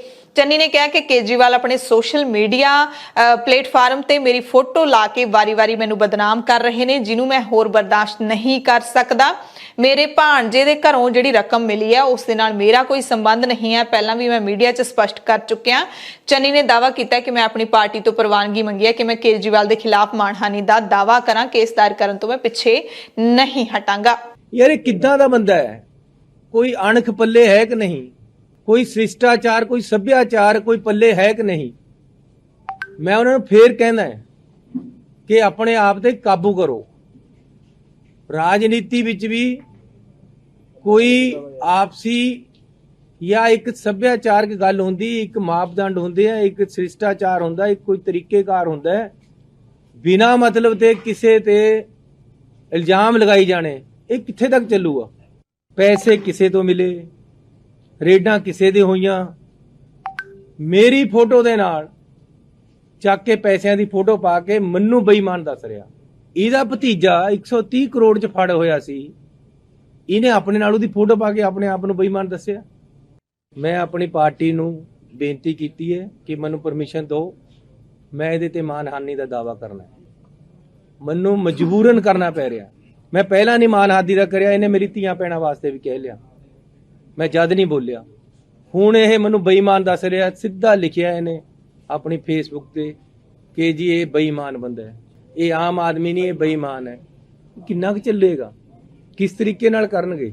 ਚੰਨੀ ਨੇ ਆਪਣੇ ਵਿਧਾਨ ਸਭਾ ਹਲਕਾ ਸ੍ਰੀ ਚਮਕੌਰ ਸਾਹਿਬ ਤੋਂ ਚੋਣ ਪ੍ਰਚਾਰ ਸ਼ੁਰੂ ਕਰਨ ਤੋਂ ਪਹਿਲਾਂ ਚਮਕੌਰ ਸਾਹਿਬ ਵਿਖੇ ਧਾਰਮਿਕ ਸਮਾਗਮ ਵੀ ਕਰਵਾਇਆ। ਦਰਅਸਲ ਆਮ ਆਦਮੀ ਪਾਰਟੀ ਦੇ ਕੌਮੀ ਕਨਵੀਨਰ ਅਤੇ ਦਿੱਲੀ ਦੇ ਮੁੱਖ ਮੰਤਰੀ ਅਰਵਿੰਦ ਕੇਜਰੀਵਾਲ ਨੇ ਦਾਅਵਾ ਕੀਤਾ ਆਪਣੇ ਟਵਿੱਟਰ ਅਕਾਊਂਟ ਤੇ ਦਾਅਵਾ ਕਰਦਿਆਂ ਕਿਹਾ ਕਿ ਪੰਜਾਬ ਦੇ ਮੁੱਖ ਮੰਤਰੀ ਚਰਨਜੀਤ ਸਿੰਘ ਚੰਨੀ ਅਗਲੇ ਮਹੀਨੇ ਹੋਣ ਵਾਲੀਆਂ ਵਿਧਾਨ ਸਭਾ ਚੋਣਾਂ ਵਿੱਚ ਆਪਣੀ ਸੀਟ ਤੋਂ ਹੀ ਹਾਰ ਜਾਣਗੇ। ਉਹਨਾਂ ਕਿਹਾ ਕਿ ਲੋਕ ਚੰਨੀ ਦੇ ਰਿਸ਼ਤੇਦਾਰ ਦੇ ਘਰੋਂ ਕਰੋੜਾਂ ਰੁਪਏ ਫੜੇ ਜਾਣ ਤੋਂ ਹੱਕੇ ਬੱਕੇ ਨੇ। ਬੁੱਧਵਾਰ ਨੂੰ ਕੇਜਰੀਵਾਲ ਨੇ ਇਹ ਵੀ ਕਿਹਾ ਸੀ ਕਿ ਚੰਨੀ ਆਮ ਆਦਮੀ ਨਹੀਂ ਬਲਕਿ ਬੇਈਮਾਨ ਆਦਮੀ ਹੈ। ਉਧਰ ਜਦੋਂ ਮੁੱਖ ਮੰਤਰੀ ਚਰਨਜੀਤ ਸਿੰਘ ਚੰਨੀ ਨੇ ਮਾਣਹਾਨੀ ਦਾ ਦਾਅਵਾ ਕਰਨ ਦੀ ਧਮਕੀ ਦਿੱਤੀ ਹੈ ਤਾਂ ਅਨਮੋਲ ਗਗਨ ਮਾਨ ਅਰਵਿੰਦ ਕੇਜਰੀਵਾਲ ਦੇ ਹੱਕ ਦੇ ਵਿੱਚ ਪ੍ਰੈਸ ਕਾਨਫਰੰਸ ਕਰਦੀ ਦੇਖੀ ਗਈ। ਚੰਨੀ ਤੇ ਗੰਭੀਰ ਦੋਸ਼ ਲਾਉਂਦਿਆਂ ਅਨਮੋਲ ਗਗਨ ਮਾਨ ਜਿਹੜੀ ਕਿ ਲੋਕ ਸਭਾ ਹਲਕਾ ਖਰੜ ਤੋਂ ਆਮ ਆਦਮੀ ਪਾਰਟੀ ਦੀ ਉਮੀਦਵਾਰ ਵੀ ਹੈ, ਉਹਨਾਂ ਨੇ ਕਿਹਾ ਕਿ ਚੰਨੀ ਨੇ ਰੇਤ ਦਾ ਧੰਦਾ ਆਪਣੇ ਰਿਸ਼ਤੇਦਾਰਾਂ ਰਾਹੀਂ ਚਲਾਇਆ ਹੈ। ਦੂਜੇ ਸਿਆਸੀ ਲੀਡਰਾਂ ਦੀ ਤਰ੍ਹਾਂ ਉਹਨਾਂ ਨੇ ਵੀ ਆਪਣੇ ਰਿਸ਼ਤੇਦਾਰਾਂ ਦੇ ਨਾਮ ਤੇ ਬੇਨਾਮੀ ਜਾਇਦਾਦ ਬਣਾਈ ਹੈ। ਚੰਨੀ ਨੂੰ ਅਰਵਿੰਦ ਕੇਜਰੀਵਾਲ ਤੋਂ ਪਹਿਲਾਂ ਆਪਣੇ ਉੱਤੇ ਅਦਾਲਤ ਵਿੱਚ ਹੱਤਕ ਦਾ ਕੇਸ ਪਾਉਣ ਦੀ ਚੁਣੌਤੀ ਦਿੱਤੀ ਹੈ। ਯਾਨੀ ਕਿ ਅਨਮੋਲ ਗਗਨ ਮਾਨ ਨੇ ਕਿਹਾ ਹੈ ਕਿ ਕੇਜਰੀਵਾਲ ਤੋਂ ਪਹਿਲਾਂ ਮੇਰੇ ਤੇ ਕੇਸ ਪਾਓ। ਚੰਡੀਗੜ੍ਹ ਦੇ ਵਿੱਚ ਪੱਤਰਕਾਰਾਂ ਦੇ ਨਾਲ ਗੱਲਬਾਤ ਕਰਦੇ ਹੋਏ ਅਨਮੋਲ ਗਗਨ ਮਾਨ ਨੇ ਵੀ ਸ਼ਬਦਾਂ ਦੀ ਹੱਦ ਪਾਰ ਕਰ ਦਿੱਤੀ ਤੇ ਚੰਨੀ ਨੂੰ ਵਾਰੀ-ਵਾਰੀ ਚੋਰ ਕਹਿ ਕੇ ਭੰਡਿਆ। ਅਨਮੋਲ ਗਗਨ ਮਾਨ ਨੇ ਇਹ ਵੀ ਕਿਹਾ ਕਿ ਚੰਨੀ ਨੇ ਆਪਣੇ ਰਿਸ਼ਤੇਦਾਰ ਭੁਪਿੰਦਰ ਸਿੰਘ ਨੂੰ ਗੈਰ ਕਾਨੂੰਨੀ ਤੌਰ ਤੇ ਸੁਰੱਖਿਆ ਦੇ ਰੱਖੀ ਸੀ ਤਾਂ ਜੋ ਰੇਤੇ ਦਾ ਕਾਰੋਬਾਰ ਨਿਡਰ ਹੋ ਕੇ ਉਹ ਚਲਾ ਸਕੇ। ਜਦੋਂ ਬੰਦਾ ਕੋਈ ਚੋਰੀ ਕਰਦਾ ਇਹਦੇ ਨਾਲ ਜਾਤੀ ਜਾਂ ਧਰਮ ਵਿਸ਼ੇਸ਼ ਦਾ ਕੀ ਲੈਣਾ ਦੇਣਾ। ਈਡੀ 10 ਕਰੋੜ ਰੁਪਏ ਨਾਲ ਲੈ ਕੇ ਆਈ ਸੀ ਉੱਥੇ ਰੱਖਣ ਨੂੰ। ਜੇ ਈਡੀ 10 ਕਰੋੜ ਰੁਪਏ ਉਹਨਾਂ ਦੇ ਘਰੋਂ ਮਿਲਿਆ ਹੈ ਤਾਂ ਹੀ ਈਡੀ ਨੇ ਬਰਾਮਦ ਕੀਤੇ। ਜੇ 12 ਲੱਖ ਦੀ ਰੋਲੈਕਸ ਘੜੀ ਮਿਲੀ ਹੈ ਤਾਂ ਹੀ ਬਰਾਮਦ ਕੀਤੇ ਆ। ਹੁਣ ਜੋ ਮਰਜ਼ੀ ਆ ਉਹ ਮੰਨ ਰਹੇ ਨੇ ਨਾ। ਉਹ ਅੱਜ ਚਰਨਜੀਤ ਸਿੰਘ ਚੰਨੀ ਕਹਿ ਰਹੇ ਮੇਰੇ ਤੋਂ ਆਪਣੇ ਰਿਸ਼ਤੇਦਾਰਾਂ ਤੇ ਨਿਗਾਹ ਨਹੀਂ ਰੱਖੀ ਗਈ। ਜੇ ਤੁਹਾਡੇ ਤੋਂ ਆਪਣੇ ਘਰ 'ਚ ਨਿਗਾਹ ਨਹੀਂ ਰੱਖੀ ਜਾ ਰਹੀ ਕਿ ਤੁਸੀਂ ਸਾਰੇ ਪੰਜਾਬ ਦੇ ਚੋਰਾਂ ਤੇ ਕੀ ਨਿਗਾਹ ਰੱਖੋਗੇ। ਸਿਆਸੀ ਹਲਕਿਆਂ ਦੇ ਵਿੱਚ ਇੱਕ ਉਮੀਦਵਾਰ ਦੇ ਵੱਲੋਂ, ਕਿਉਂਕਿ ਅਨਮੋਲ ਗਗਨ ਮਾਨ ਇੱਕ ਆਮ ਆਦਮੀ ਪਾਰਟੀ ਦੀ ਉਮੀਦਵਾਰ ਹੈ, ਉਮੀਦਵਾਰ ਦੇ ਵੱਲੋਂ ਸੂਬੇ ਦੇ ਮੁੱਖ ਮੰਤਰੀ ਤੇ ਲਾਏ ਵੱਡੇ ਇਲਜ਼ਾਮਾਂ ਨੂੰ ਲੈ ਕੇ ਇੱਕ ਵੱਖਰੀ ਚਰਚਾ ਵੀ ਛਿੜ ਗਈ ਹੈ। ਉਧਰ ਈਡੀ ਦੇ ਛਾਪਿਆਂ ਦੇ ਮਸਲੇ ਦੇ ਉੱਤੇ ਕੈਬਨਿਟ ਮੰਤਰੀ ਰਾਜਕੁਮਾਰ ਵੇਰਕਾ ਨੇ ਪ੍ਰੈਸ ਕਾਨਫਰੰਸ ਕੀਤੀ ਅਤੇ ਕਿਹਾ ਕਿ ਪ੍ਰਧਾਨ ਮੰਤਰੀ ਨਰਿੰਦਰ ਮੋਦੀ ਦਲਿਤਾਂ ਅਤੇ ਪਿਛੜਿਆਂ ਦੀ ਗੱਲ ਕਰਨ ਦਾ ਸਿਰਫ ਨਾਟਕ ਕਰਦੇ ਨੇ। ਵੇਰਕਾ ਨੇ ਭਾਰਤੀ ਜਨਤਾ ਪਾਰਟੀ ਅਤੇ ਪ੍ਰਧਾਨ ਮੰਤਰੀ ਮੋਦੀ ਤੇ ਇਲਜ਼ਾਮ ਲਾਇਆ ਕਿ ਉਹਨਾਂ ਨੇ ਈਡੀ ਦੇ ਛਾਪਿਆਂ ਦੀ ਸਾਜ਼ਿਸ਼ ਰਚ ਕੇ ਦਲਿਤ ਮੁੱਖ ਮੰਤਰੀ ਚਰਨਜੀਤ ਸਿੰਘ ਚੰਨੀ ਨੂੰ ਜਾਣਬੁੱਝ ਕੇ ਨਿਸ਼ਾਨਾ ਬਣਾਇਆ ਹੈ। ਬੀਜੇਪੀ ਨੇ ਵੀ ਇਸ ਦਾ ਜਵਾਬ ਦਿੱਤਾ ਹੈ। ਬੀਜੇਪੀ ਦੇ ਪੰਜਾਬ ਪ੍ਰਧਾਨ ਅਸ਼ਵਨੀ ਸ਼ਰਮਾ ਨੇ ਵੀ ਵੇਰਕਾ ਨੂੰ ਜਵਾਬ ਦੇਣ ਦੇ ਲਈ ਪ੍ਰੈਸ ਕਾਨਫਰੰਸ ਸੱਦੀ ਅਤੇ ਕਿਹਾ ਕਿ ਕਾਂਗਰਸ ਪਾਰਟੀ ਪੰਜਾਬ ਦੇ ਵਿੱਚ ਦਲਿਤ ਕਾਰਡ ਖੇਡਣਾ ਚਾਹੁੰਦੀ ਹੈ। ਜੇ ਕੋਈ ਚੋਰੀ ਕਰਦਾ ਤਾਂ ਉਸ ਤੇ ਕਾਰਵਾਈ ਹੋਵੇ ਤਾਂ ਉਸ ਨਾਲ ਬੀਜੇਪੀ ਦਾ ਕੀ ਲੈਣਾ ਦੇਣਾ। ਪੰਜਾਬ 'ਚ ਈਡੀ ਨੇ ਰੇਡ ਕੀਤੀ। ਸਭ ਨੂੰ ਪਤਾ ਹੈ ਕਿ ਗੈਰ ਕਾਨੂੰਨੀ ਮਾਈਨਿੰਗ ਪੰਜਾਬ ਦੇ ਵਿੱਚ ਕਿੰਨਾ ਵੱਡਾ ਮੁੱਦਾ ਹੈ। ਪਿਛਲੀ ਵਾਰੀ ਕਾਂਗਰਸ ਇਸੇ ਵਾਅਦੇ ਦੇ ਨਾਲ ਆਈ ਸੀ ਕਿ ਅਸੀਂ ਇਸ ਮਾਈਨਿੰਗ ਨੂੰ ਖਤਮ ਕਰਾਂਗੇ, ਪਰ ਖਤਮ ਤਾਂ ਕੀ ਕਰਨੀ ਸੀ। ਇਸ ਗੋਰਖ ਧੰਦੇ ਦੇ ਵਿੱਚ ਕਾਂਗਰਸ ਦੇ ਮੰਤਰੀ ਐਮਐਲਏ ਸਮੇਂ-ਸਮੇਂ ਤੇ ਸ਼ਾਮਿਲ ਹੁੰਦੇ ਰਹੇ। ਈਡੀ ਵੱਲੋਂ ਕੀਤੀ ਗਈ ਛਾਪੇਮਾਰੀ ਤੇ ਕਾਂਗਰਸ ਦੇ ਰਾਜ ਸਭਾ ਮੈਂਬਰ ਸ਼ਮਸ਼ੇਰ ਸਿੰਘ ਦੁੱਲੋ ਨੇ ਦਾਅਵਾ ਕੀਤਾ ਕਿ 2020 ਦੇ ਵਿੱਚ ਪੰਜਾਬ ਵਿੱਚ 13 ਗੈਰ ਕਾਨੂੰਨੀ ਸ਼ਰਾਬ ਦੀਆਂ ਡਿਸਟਿਲਰੀਜ਼ ਚੱਲ ਰਹੀਆਂ ਸੀ। ਦੁੱਲੋ ਨੇ ਕਿਹਾ ਕਿ ਉਸ ਵਕਤ ਕਿਉਂ ਨਹੀਂ ਕਾਰਵਾਈ ਹੋਈ। ਪੰਜਾਬ ਦੇ ਵਿੱਚ ਡਰੱਗ ਮਾਈਨਿੰਗ ਮਾਫੀਆ ਪਿਛਲੇ 15 ਸਾਲਾਂ ਤੋਂ ਚੱਲ ਰਿਹਾ ਹੈ। ਉਹਨਾਂ ਨੇ ਈਡੀ ਦੇ ਵੱਲੋਂ ਮੁੱਖ ਮੰਤਰੀ ਚੰਨੀ ਦੇ ਭਾਣਜੇ ਤੇ ਕਾਰਵਾਈ ਕਰਨ ਬਾਰੇ ਕਿਹਾ ਕਿ ਕਾਰਵਾਈ ਟਾਰਗੇਟ ਕਰਕੇ ਕੀਤੀ ਗਈ ਹੈ। ਸੋਸ਼ਲ ਮੀਡੀਆ ਤੇ ਹੁਣ ਕੀ ਕੁਝ ਚੱਲ ਰਿਹਾ ਹੈ, ਸਭ ਤੋਂ ਪਹਿਲਾਂ ਗੱਲ ਕਰਾਂਗੇ ਕਾਂਗਰਸ ਦੀ। ਕਾਂਗਰਸ ਦੇ ਸੋਸ਼ਲ ਮੀਡੀਆ ਤੇ ਲਗਾਤਾਰ ਪਿਛਲੇ 2-3 ਦਿਨਾਂ ਤੋਂ ਬੀਜੇਪੀ ਨੂੰ ਹੀ ਨਿਸ਼ਾਨਾ ਬਣਾਇਆ ਜਾ ਰਿਹਾ ਹੈ। ਅਰਵਿੰਦ ਕੇਜਰੀਵਾਲ ਦੀ ਵੀ ਹੁਣ ਵਾਰੀ ਆ ਗਈ ਹੈ ਕਿਉਂਕਿ ਅਰਵਿੰਦ ਕੇਜਰੀਵਾਲ ਲਗਾਤਾਰ ਮੁੱਖ ਮੰਤਰੀ ਚੰਨੀ ਨੂੰ ਨਿਸ਼ਾਨਾ ਬਣਾ ਰਹੇ ਸੀ। ਬੀਜੇਪੀ ਦੇ ਬਾਰੇ ਕਾਂਗਰਸ ਲਗਾਤਾਰ ਟਵੀਟ ਕਰ ਰਹੀ ਹੈ ਕਿ ਬੀਜੇਪੀ ਸਿਰਫ ਡਰ ਫੈਲਾਉਣ ਦੀ ਰਾਜਨੀਤੀ ਕਰਨਾ ਜਾਣਦੀ ਹੈ, ਪਰ ਅਸਲ ਦੇ ਵਿੱਚ ਬੀਜੇਪੀ ਵਾਲੇ ਹੀ ਸਭ ਤੋਂ ਵੱਡੇ ਡਰਪੋਕ ਨੇ। ਆਮ ਆਦਮੀ ਪਾਰਟੀ ਦੇ ਵੱਲੋਂ ਵੀ ਧੂਆਂਧਾਰ ਪ੍ਰਚਾਰ ਕੀਤਾ ਜਾ ਰਿਹਾ ਹੈ ਸੋਸ਼ਲ ਮੀਡੀਆ ਤੇ ਪਿਛਲੇ 2 ਦਿਨਾਂ ਤੋਂ ਆਮ ਆਦਮੀ ਪਾਰਟੀ ਮਿੱਥ ਕੇ ਕੁਝ ਮੀਡੀਆ ਚੈਨਲਾਂ ਨੂੰ ਤੇ ਅਖਬਾਰਾਂ ਨੂੰ ਇੰਟਰਵਿਊ ਵੀ ਦੇ ਰਹੀ ਹੈ, ਜਿਸ ਦੇ ਵਿੱਚ ਪੰਜਾਬ ਦੇ ਜਿਹੜੇ ਆਮ ਆਦਮੀ ਪਾਰਟੀ ਦੇ ਪ੍ਰਧਾਨ ਭਗਵੰਤ ਮਾਨ ਇੱਕ ਪਾਸੇ ਬੈਠਦੇ ਨੇ, ਦੂਸਰੇ ਪਾਸੇ ਅਰਵਿੰਦ ਕੇਜਰੀਵਾਲ ਬੈਠਦੇ ਨੇ। ਸਾਡੀ ਜਾਣਕਾਰੀ ਦੇ ਮੁਤਾਬਿਕ 3 ਪੰਜਾਬ ਦੇ ਟੀਵੀ ਚੈਨਲਾਂ ਨੂੰ ਚੁਣਿਆ ਪਾਰਟੀ ਨੇ ਤੇ 3 ਅਖਬਾਰਾਂ ਨੂੰ 6 ਜਿਹੜੇ ਅਦਾਰੇ ਨੇ ਉਹਨਾਂ ਨੂੰ ਮਿੱਥ ਕੇ ਇੰਟਰਵਿਊ ਦਿੱਤਾ ਗਿਆ ਹੈ। ਤੇ ਆਮ ਆਦਮੀ ਪਾਰਟੀ ਦੇ ਵੱਲੋਂ ਜਿਹੜਾ ਮੋਹਾਲੀ ਕਲੱਬ ਦੇ ਵਿੱਚ ਇੱਕ ਥਾਂ ਰਾਖਵੀਂ ਲਈ ਗਈ ਹੈ, ਉੱਥੇ ਉਹਨਾਂ ਨੇ ਆਪਣਾ ਹੀ ਸੈਟਅਪ ਲਾਇਆ ਹੈ ਜਿੱਥੇ ਆਮ ਆਦਮੀ ਪਾਰਟੀ ਦੇ ਵੱਲੋਂ ਇਹ ਇੰਟਰਵਿਊ ਦਿੱਤੇ ਜਾ ਰਹੇ ਨੇ ਤੇ ਇੰਟਰਵਿਊ ਨੇ ਜਿਹੜੇ ਉਹਨਾਂ ਦੇ ਸੋਸ਼ਲ ਮੀਡੀਆ ਦੇ ਉੱਤੇ ਲਗਾਤਾਰ ਛਾਪੇ ਜਾ ਰਹੇ ਨੇ। ਇਸੇ ਨਾਲ ਹੀ ਆਮ ਆਦਮੀ ਪਾਰਟੀ ਨੇ ਆਪਣੇ ਉਮੀਦਵਾਰਾਂ ਦੀ 12ਵੀਂ ਸੂਚੀ ਦਾ ਵੀ ਐਲਾਨ ਕਰ ਦਿੱਤਾ ਹੈ। ਅਕਾਲੀ ਦਲ ਦੀ ਗੱਲ ਕਰ ਲਈਏ ਤਾਂ ਅਕਾਲੀ ਦਲ ਲਗਾਤਾਰ ਲੋਕਾਂ ਨੂੰ ਜਾਗਰੂਕ ਕਰ ਰਹੀ ਹੈ ਕਿ ਅਰਵਿੰਦ ਕੇਜਰੀਵਾਲ ਨੇ ਜਿਹੜੇ ਉਹ ਪੰਜਾਬ ਦੇ ਲਈ ਠੀਕ ਨਹੀਂ ਹੈਗੇ। ਅਰਵਿੰਦ ਕੇਜਰੀਵਾਲ ਦੀਆਂ ਦਿੱਲੀ ਦੀਆਂ ਨੀਤੀਆਂ ਨੇ, ਉਹਨਾਂ ਦੀ ਸੱਚਾਈ ਲੋਕਾਂ ਨੂੰ ਦੱਸਣ ਦੀ ਕੋਸ਼ਿਸ਼ ਕੀਤੀ ਜਾ ਰਹੀ ਹੈ। ਅਕਾਲੀ ਦਲ ਦੇ ਵੱਲੋਂ ਜਿਹੜਾ ਹੈਗਾ ਖਾਸ ਤੌਰ ਤੇ ਆਮ ਆਦਮੀ ਪਾਰਟੀ ਨੂੰ ਨਿਸ਼ਾਨਾ ਬਣਾਇਆ ਜਾ ਰਿਹਾ ਹੈ।